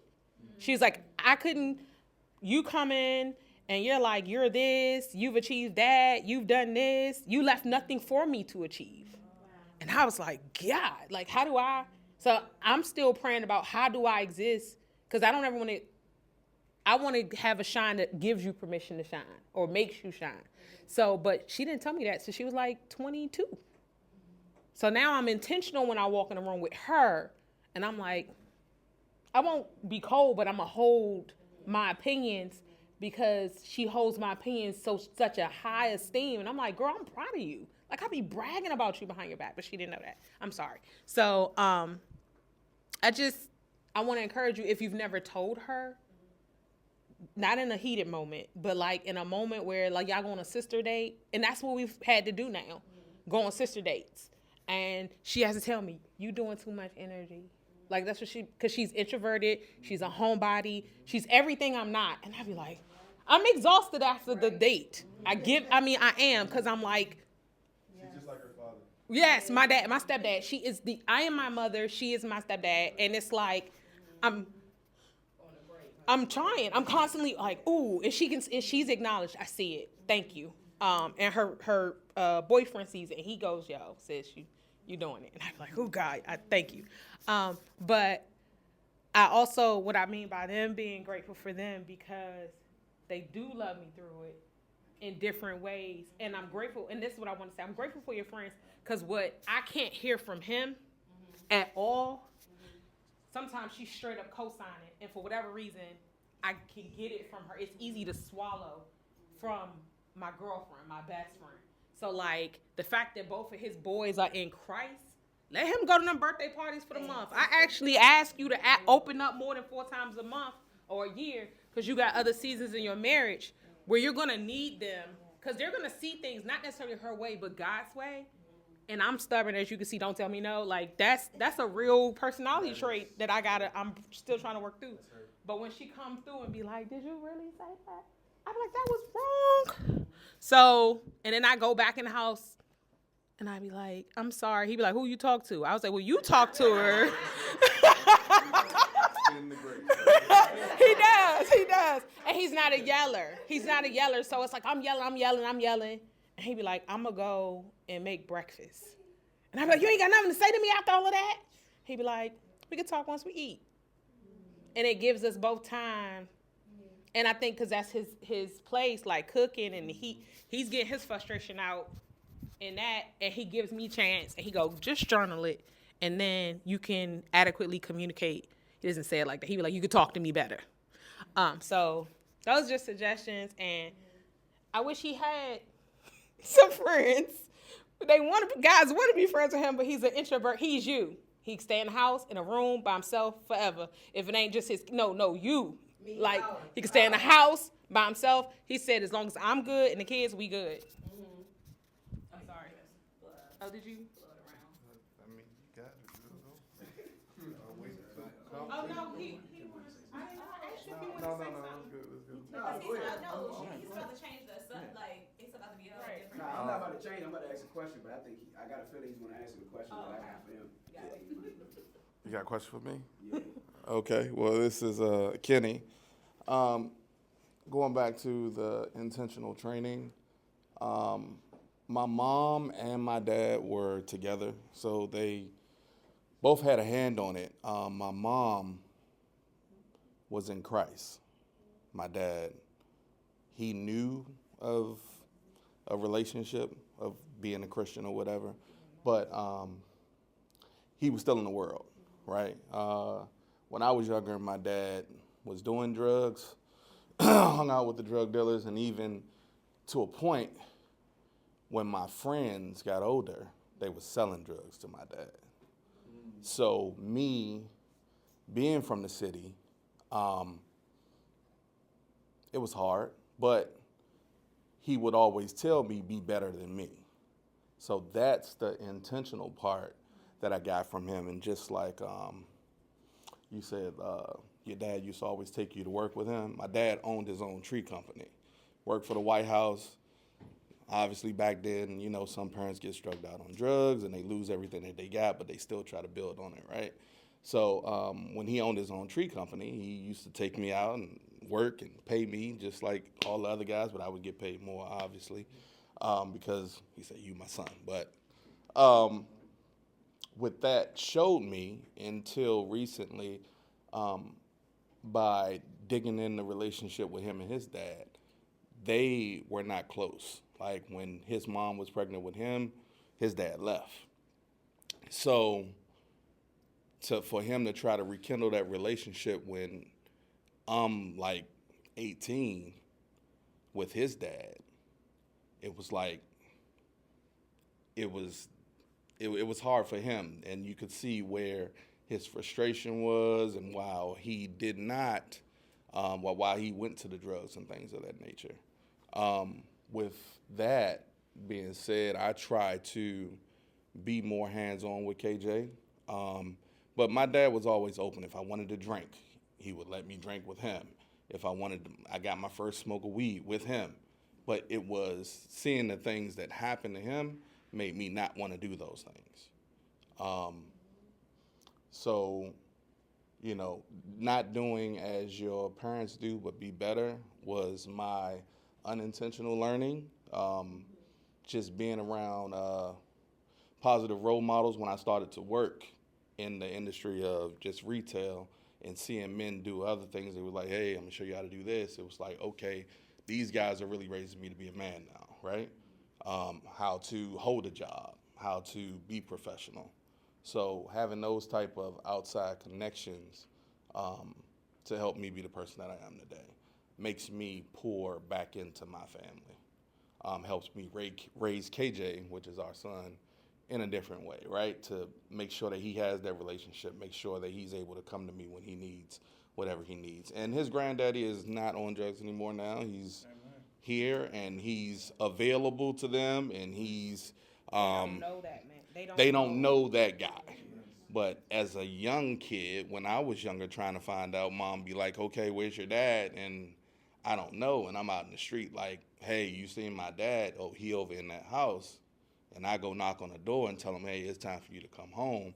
Trying to be a man being a man when you're a kid is not what you expect. You know what I'm saying? But he always showed up at the school.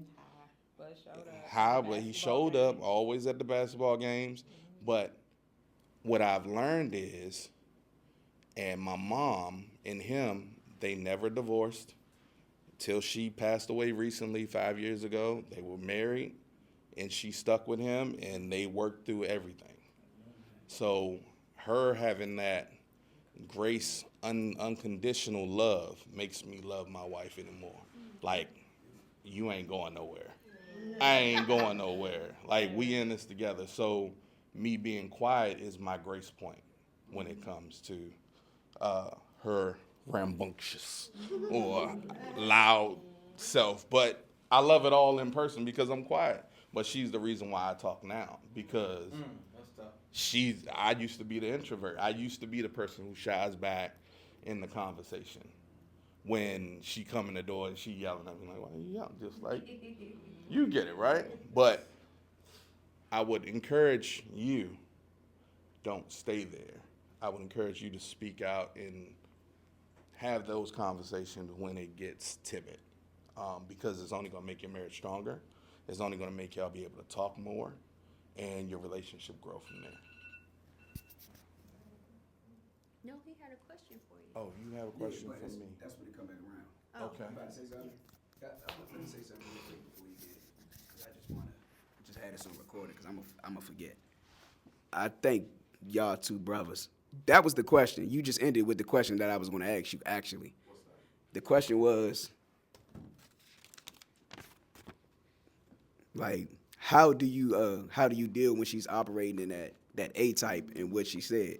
And like, where did you get that grace space from to provide her? But you answered that, yeah. So that's God's work right there. Yeah.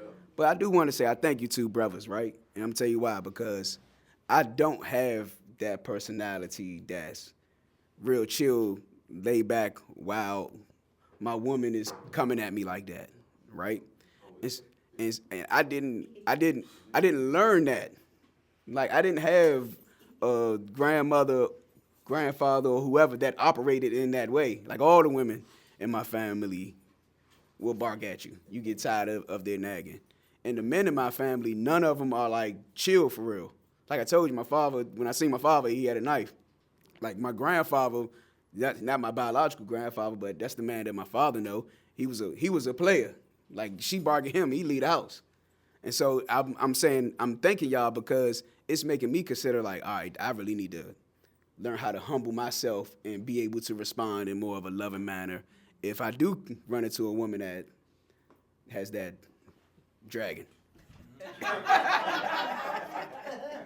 promise you they won't for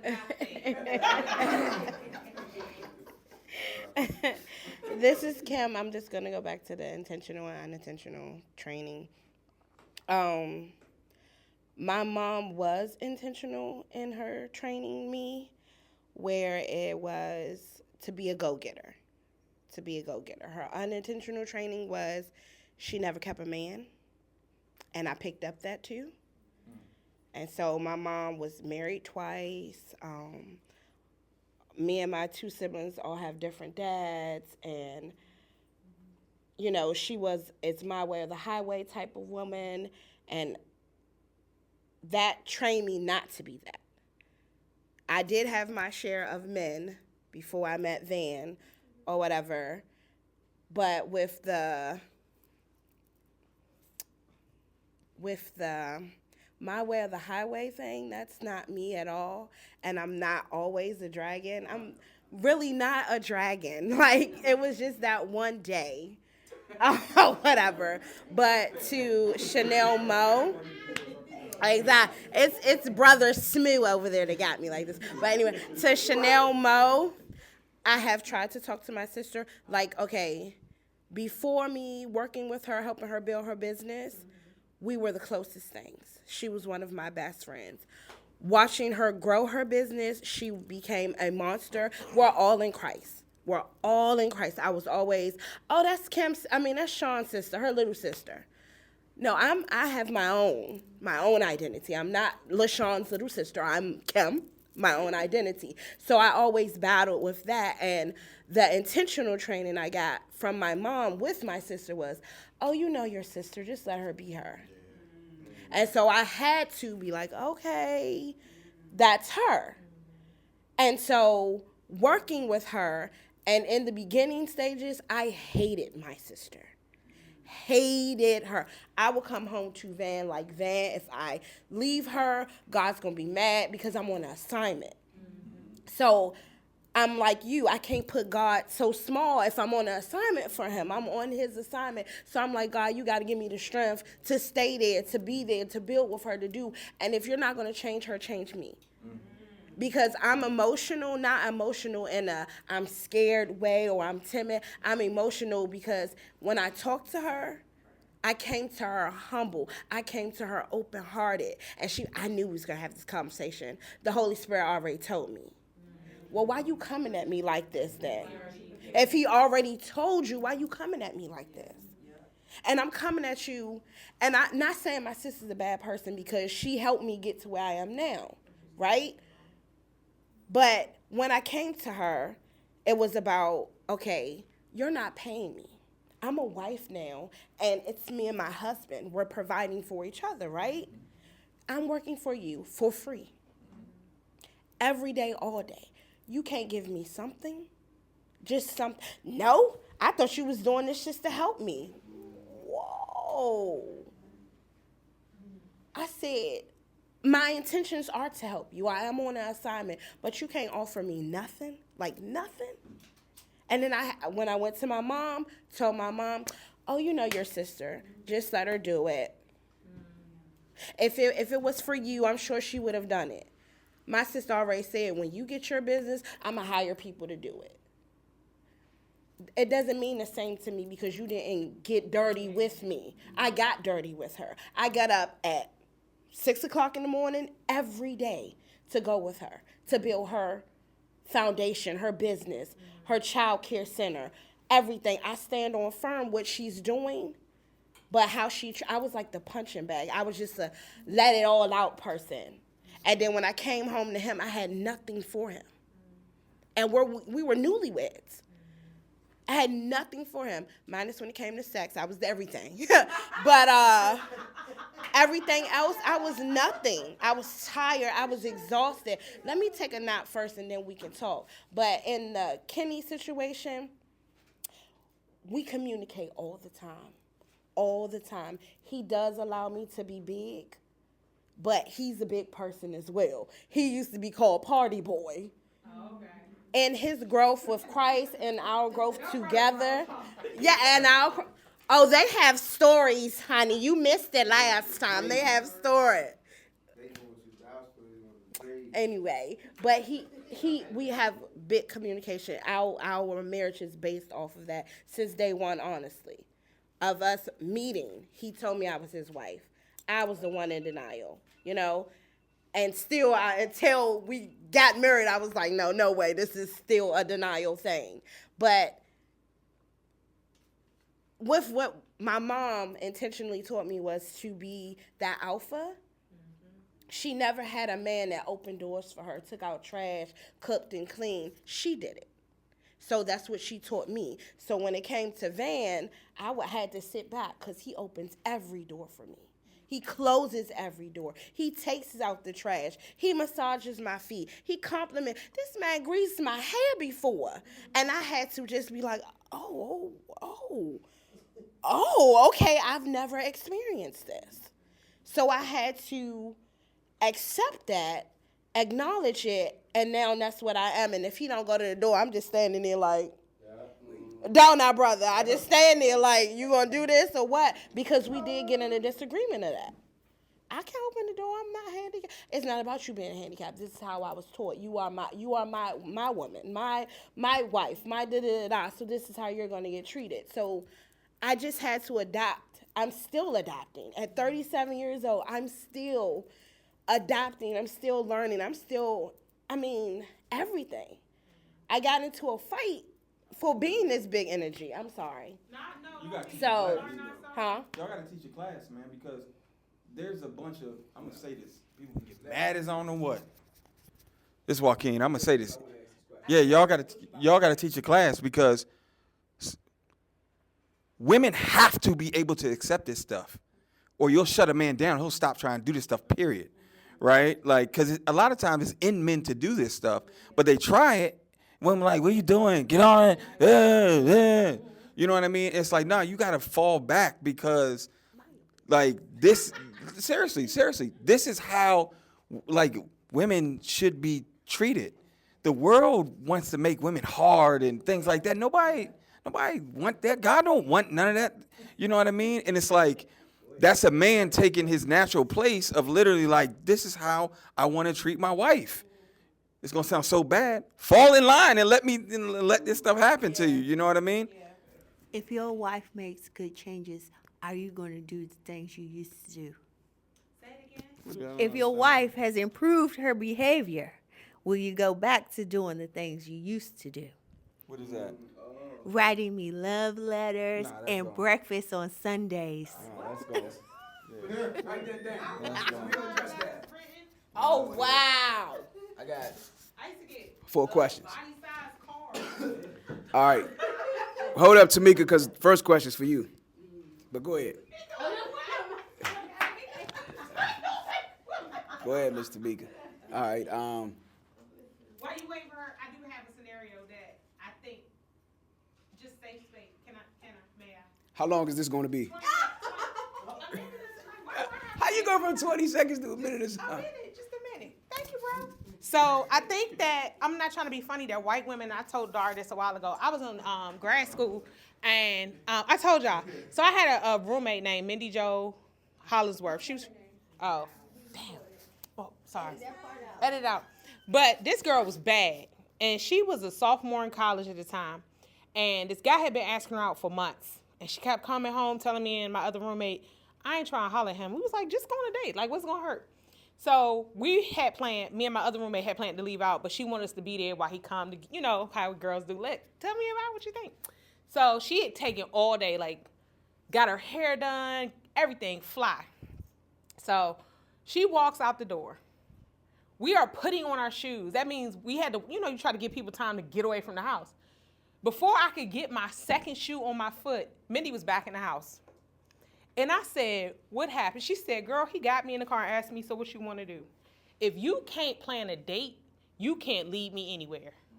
And she was like, that's what my father told me. Like, if I have to tell you how to get me, I'm going to have to tell you that for the rest of my life. So, no. And she was like, man, what we going to do with this house? I was like, girl, you about to go out with us. So we ended up still having a good time. But the point was, it's being taught in the white community. Like, these girls or women know what their worth is. And I mean, you can see it on TV. Like, they come for, no diss, black men, because black men are willing to take care of them, and they are willing to be kept. And we think that it's a badge of honor. I'm a single mom, working hard. I got to do this for myself. It's not, because you weren't built for that. And that's what I tell Kenny all the time. I'm not built to be a single mom. Like, that just wasn't my DNA. So that's just, it is being taught. We just got to get it through our community. Well, you know what? Hold up. Before I ask these questions, I'm glad you said that, because bringing it back to this, there has to be a gray space for that also. So whatever she was taught, the guy that took her out might not have been taught whatever it is that she needs to be accommodated with. And she could have missed out on a man that would have been the best husband she could have ever had, but because he didn't plan that date, which she could have even communicated, and might not ever had that problem again.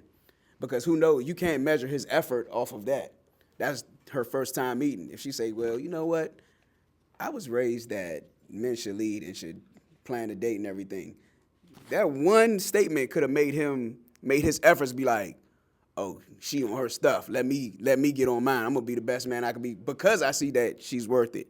She's being taught her value, but I don't know a woman's value when I meet her. Only value I know is that's a child of God. I'm going to treat her with the same respect I treat every other woman, but I don't know if she's my woman. I don't know if this is the one I'm going to hold up and say, thank you, God. But if you carry me off bucks because of something so simple, because you're not allowing that gray space, who knows what both of us may have missed out on. That ain't that simple. It ain't that simple. But, But no, it's funny. I just watched a podcast today. I'm going to hold this one. I watched a podcast today. Chad Ochocinco. He know he's come with money. His first date with his wife that he's about to marry was at McDonald's. He didn't plan a big date. He knew that was his wife when he went to McDonald's and she ordered first. So when it comes to planning it, it don't have to be, I don't think it has to be a big plan. It just has to be a plan. But like you said, it's basically like he said, when I saw that, I was just like, wow. And it just took me down another lane. Like, he knew his worth. He put himself out there to let her know, like, look, even though I have money, this is what I'm coming with. This is what I'm bringing to the table. If you can't handle that, then I don't need you to be in my life. And he's a millionaire too, though, right? Yeah. I don't know. Perfect What? way to do it. Like, put the money to the side. Let us just, you know what I'm saying? But that to me, that's intentional, right? Like, But that goes back to how people was raised, though. It goes back how people. Ocho was raised broke. He's conservative. Being raised and how you care about a person are two different things when you first meet them. Yeah. Right. Like, so if you see that girl and you really, he just probably wanted. We gotta have a dating another session for the dating one, but the gray space one. I want to ask you, Tamika, because you didn't speak on it, but he shared all of his where he missed the mark, right?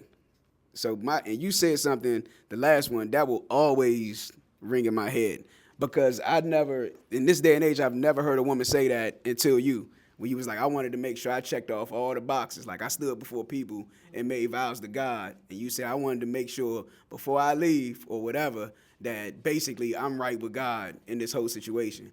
My question is for you. I'm gonna ask all the questions right now. Y'all just remember y'all's. My question is for you. Where did you learn that gray space for him and that level of commitment? Like, did you see that from your parents or whatever? Like, where did that come from for you? Next question is, I do have another question for you, Kenny.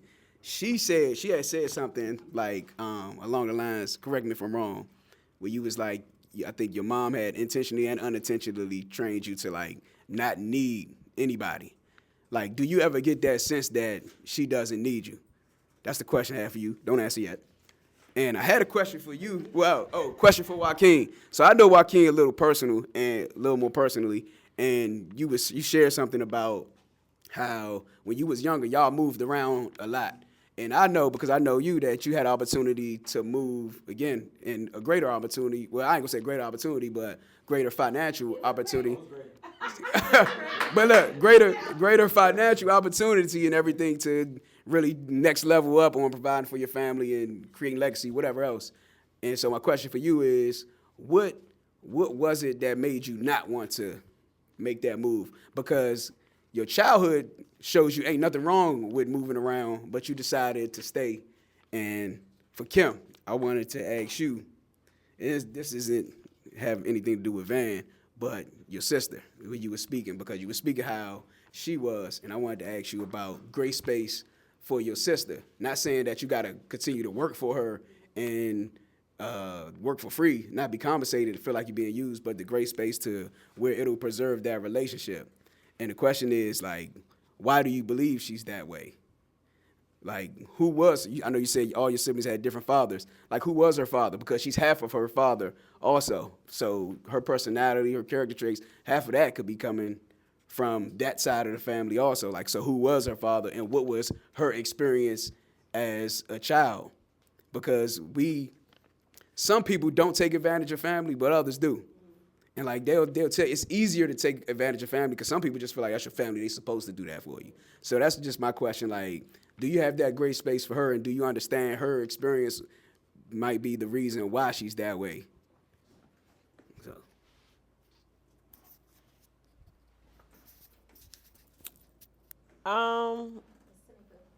Tamika, what made me be it's funny because my dad and mom were married for over 20 years. Partial of that, my dad was incarcerated for 6 years or so. So I had kind of the mom and dad around, although they individually dealt with some stuff, drugs and different stuff. I don't know. It was, I guess, unintentional in reference to wanting stability with for my children. I knew it would have been a greater damage for them when I did say out my mouth, well, I think I need to get out of this situation. To see the distraught on my child's face, like, no, like what? So that kind of helped me to say, okay. I saw the potential in him as well. So it was just a whole couple of things, like, I made that vow and yeah, I just stuck in, I guess. But yeah, it was a lot of unintentional stuff, but some intentional stuff. But yes. No, I was gonna say I think what might have helped us too, and what might have helped this Ronald. I think what might have helped Tamika too was her inner strength, and what I mean by that is her need not to have to divulge everything to people. Like I said before, she went through the shit I put her through. She just like went through that by herself. She ain't, even though she got close friends and she got, close family members, she didn't divulge everything that I put her through. Were you taught that? You know what I'm saying? Was I taught? No, I wouldn't say I was taught that. What made you do that then? Like keep that private? Witnessing others in reference to sometimes it's not good to tell the next person this is what's going on, because then they have their perspective of, oh yeah, like we may decide, oh, we sticking in there, I don't know how to, this all this other stuff going on. So I think just witnessing other situations had made sure I kind of reevaluate, because I'm like, if I'm not all the way ready to move on, why bring someone else into what's going on currently? Tamika.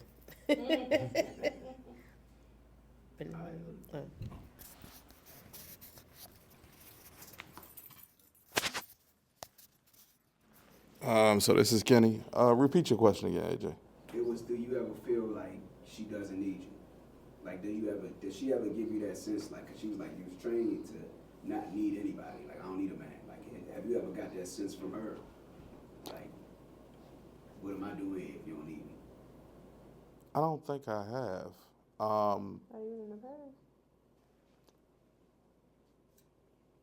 No. I really don't think I have, because I think he saw through the bull crap. yeah, I mean, I kind of sit back and see, like, what goes on, like, within our marriage and everything, and I see that I need her as much as she needs me. So, like, when it comes to our marriage, Chanel is like the secretary part. Like, she handles the intriguing stuff within that.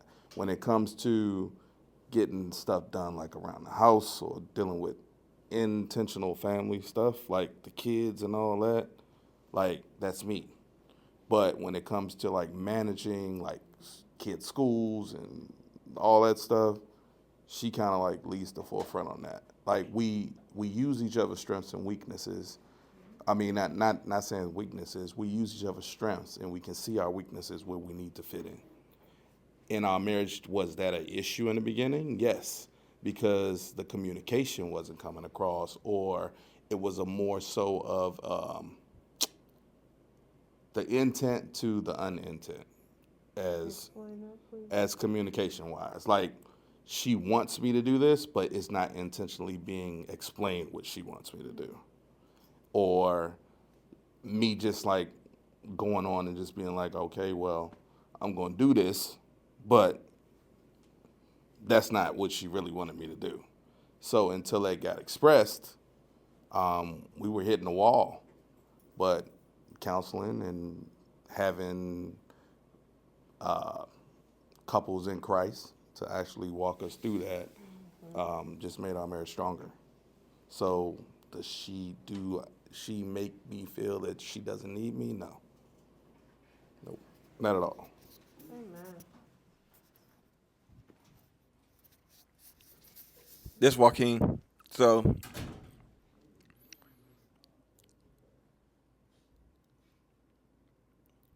I'm thinking about this question, AJ. Can I try and answer when you're done?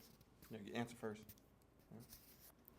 I think what you missed in asking him, like, because it's so easy for him to move around, or that's what he grew up with. I think something like that triggers in you to want to have stability and put roots somewhere. Like, Joaquin wanted a house that you could fill up with children before we even had children, because he was moved around so much. And like, you know that he knows everybody from, oh, so-and-so, we did this together, whatever. He has no problem making new friends or talking to people and things like that. And I think it's because he was moved around so much. So it was easy, I don't want to say easy, but it wasn't a huge or a hard decision to just stay, because he's rooted here. Is that, would you say that's accurate or no? Some of it makes sense. I don't know if it's really accurate though, but some of it makes sense though. I think the real thing, and I'll just be 100% honest, is that there was a lot of stuff with your dad that I seen that he was really walking towards Christ. And her dad ended up getting cancer after I had already negotiated a deal and committed to going down there, right? And so he's going through his chemo sessions and things like that. But he's at the church every service, every time the door opens, he at the church. You know what I mean? And so I'm saying, man, this man getting restored, and it's my man. Like we got really close, and then I was just like, all right, I know I can't leave, right? Like I know I can't leave him because on what's motivating him. One of the things he said is that his daughters, his granddaughter, are motivated in Christ, are motivating him to keep going. So I'm like, all right. Can I one more time? I'm sorry. You just need to. I think it needs to be said that this is his second win. Like similar to you, my dad battled drugs throughout my childhood and adulthood.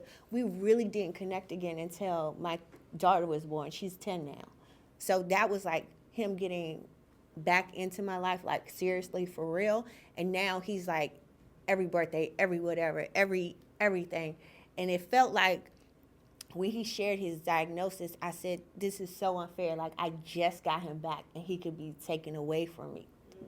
Thankfully, he's beat it, and like you would never know he's gone through anything. So I think that's an important part of the story. Yeah, no doubt. But when I looked at the offer, I was like, man, this is crazy. Like, nah, seriously, because like sometimes you'll work in your career and you get to a place and you get to a place where you're like, it's done. Like, I'm riding out in the sunset. I can do this 4 more years, and I'm done, retired, I'm finished, right? But then I was like, man, if I do that, like I'm pulling away from everything. Like everybody else ain't gonna be able to go with me on this one, right?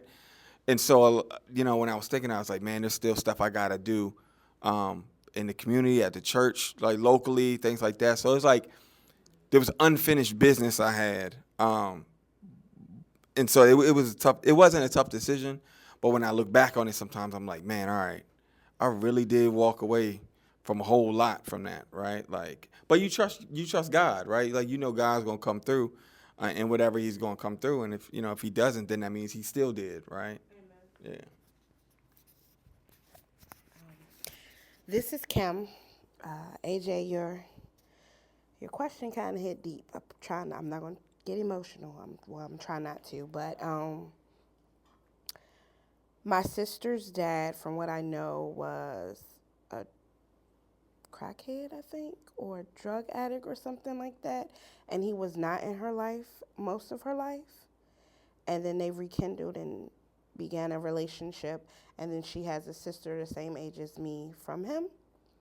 And they just met like 5 years ago or something like that. But as far as her with me, I think she was thrown to be my caregiver, if that makes sense. Mm-hmm. When my mom was living La Vida Loca with the different men, she raised me. So I'm believing that she still looks at me as that little sister that she raised, instead of the little sister that is now raised and a wife. And I don't think she's taking advantage of me, because at any point I can leave. I'm not there. I'm not a puppet on the string. I give her that agape love. That's my grace space. God loved me when I was out here living La Vida Loca. God loved me when I didn't love him. God loved me and cared for me when I was losing myself. So my sister, she's always had a passion for children. She's always a teacher. She's always, when she went somewhere, she'll take me with her. She always did that. And so in this, she's looking at it as our business, while I'm not looking at it as that. I'm on an assignment from God, and that's what I'm doing. I want to finish the assignment. Your assignment might be your sister. And that's what I'm starting to think. Because, but Dara, at one point, we were great. We were cool. We were everything.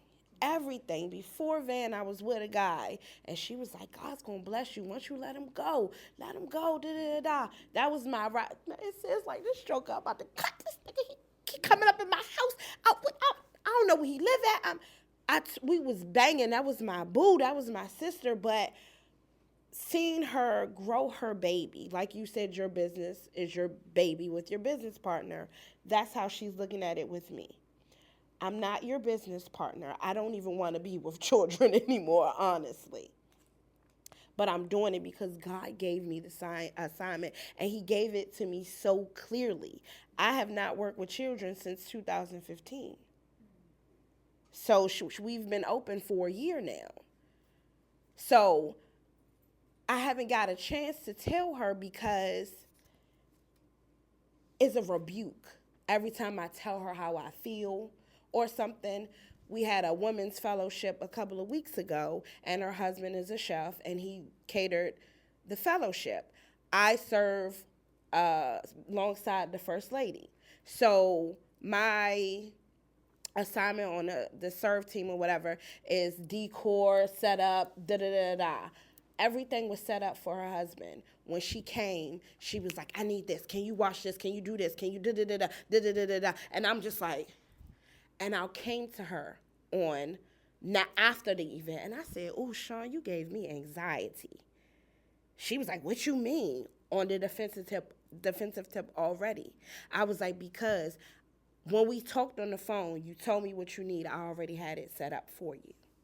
You couldn't find me because I was in the fellowship. I told you to text me, not have Mom call me. Right? So that's where the communication messed up. I couldn't answer the phone. I'm in worship. So you should have texted me. I told Mom to text you. I said, I told you to text me. I didn't know you and Mom was together. So when I come downstairs, you're all over the place. And you wanted me to be all over the place when I had everything for you. Oh, nah, I don't receive that. I rebuke that in the name of Jesus. I didn't give you anxiety. You gave yourself anxiety.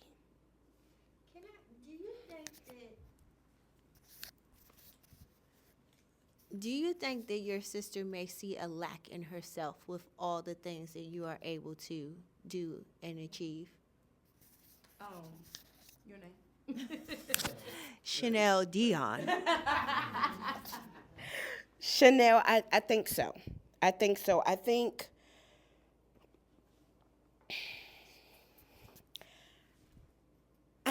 again, I think she still thinks she's raising that little sister. Do you need a break from her? Girl, I was, yes. Can I ask my question after that, please? Was she done? I think I need a break from her. I really do think I need a break from her. And it's like, it's not the money for me because I have my own business. I can do my own things. I just think she really does need that support. This sounds like my friend and her sister. And it's an older, younger sister thing. They're not too far apart in age. But the older sister lacks. And the younger sister has the great marriage, like happy relationships, all of that. Things come to her easily, outgoing. The older sister is or tries to be bigger in the room. And I think it comes down to in my friend's case, her older sister's not that happy. Despite all the success and accolades that she has on her own, she's really not that happy. And there could be some jealousy in your life, your relationship, and like I think it could benefit you to just take a step back. Don't stop loving her, don't whatever, but she needs to see your value in your relationship with her. Just give her a break. Reset yourself. Take it for you, not for her though. Let me say this. If God told you to stay on assignment, stay there. No matter what everybody says. If God has told you to stay there, stay there. Right? And let him long reveal it. suffering. Yeah. No, they don't. Stay where you're assigned if God told you to do that. Yeah. That was good advice.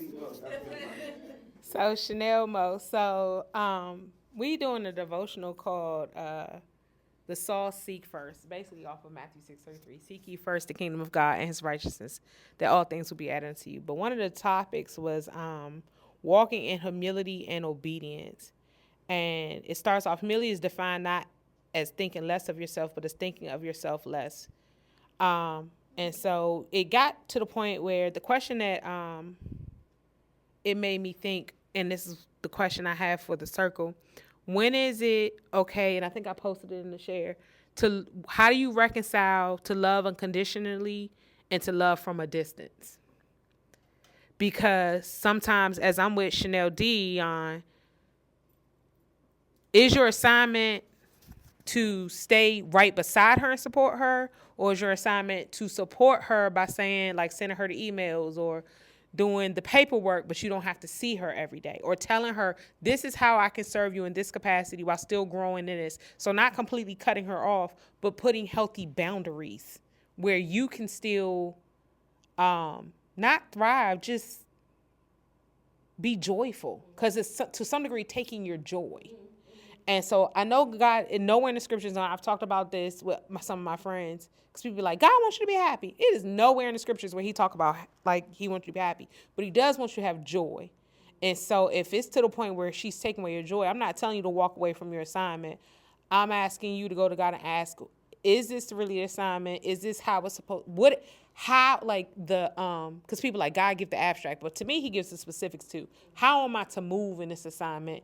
That way I'm effective in what I'm doing. And I'm being encouraged to tell you to just go ahead and go through the Gospels again, like Matthew, Mark, Luke, and John, so you can see God's ministry, Jesus' ministry, even in those 3 years, how he moved with difficult people.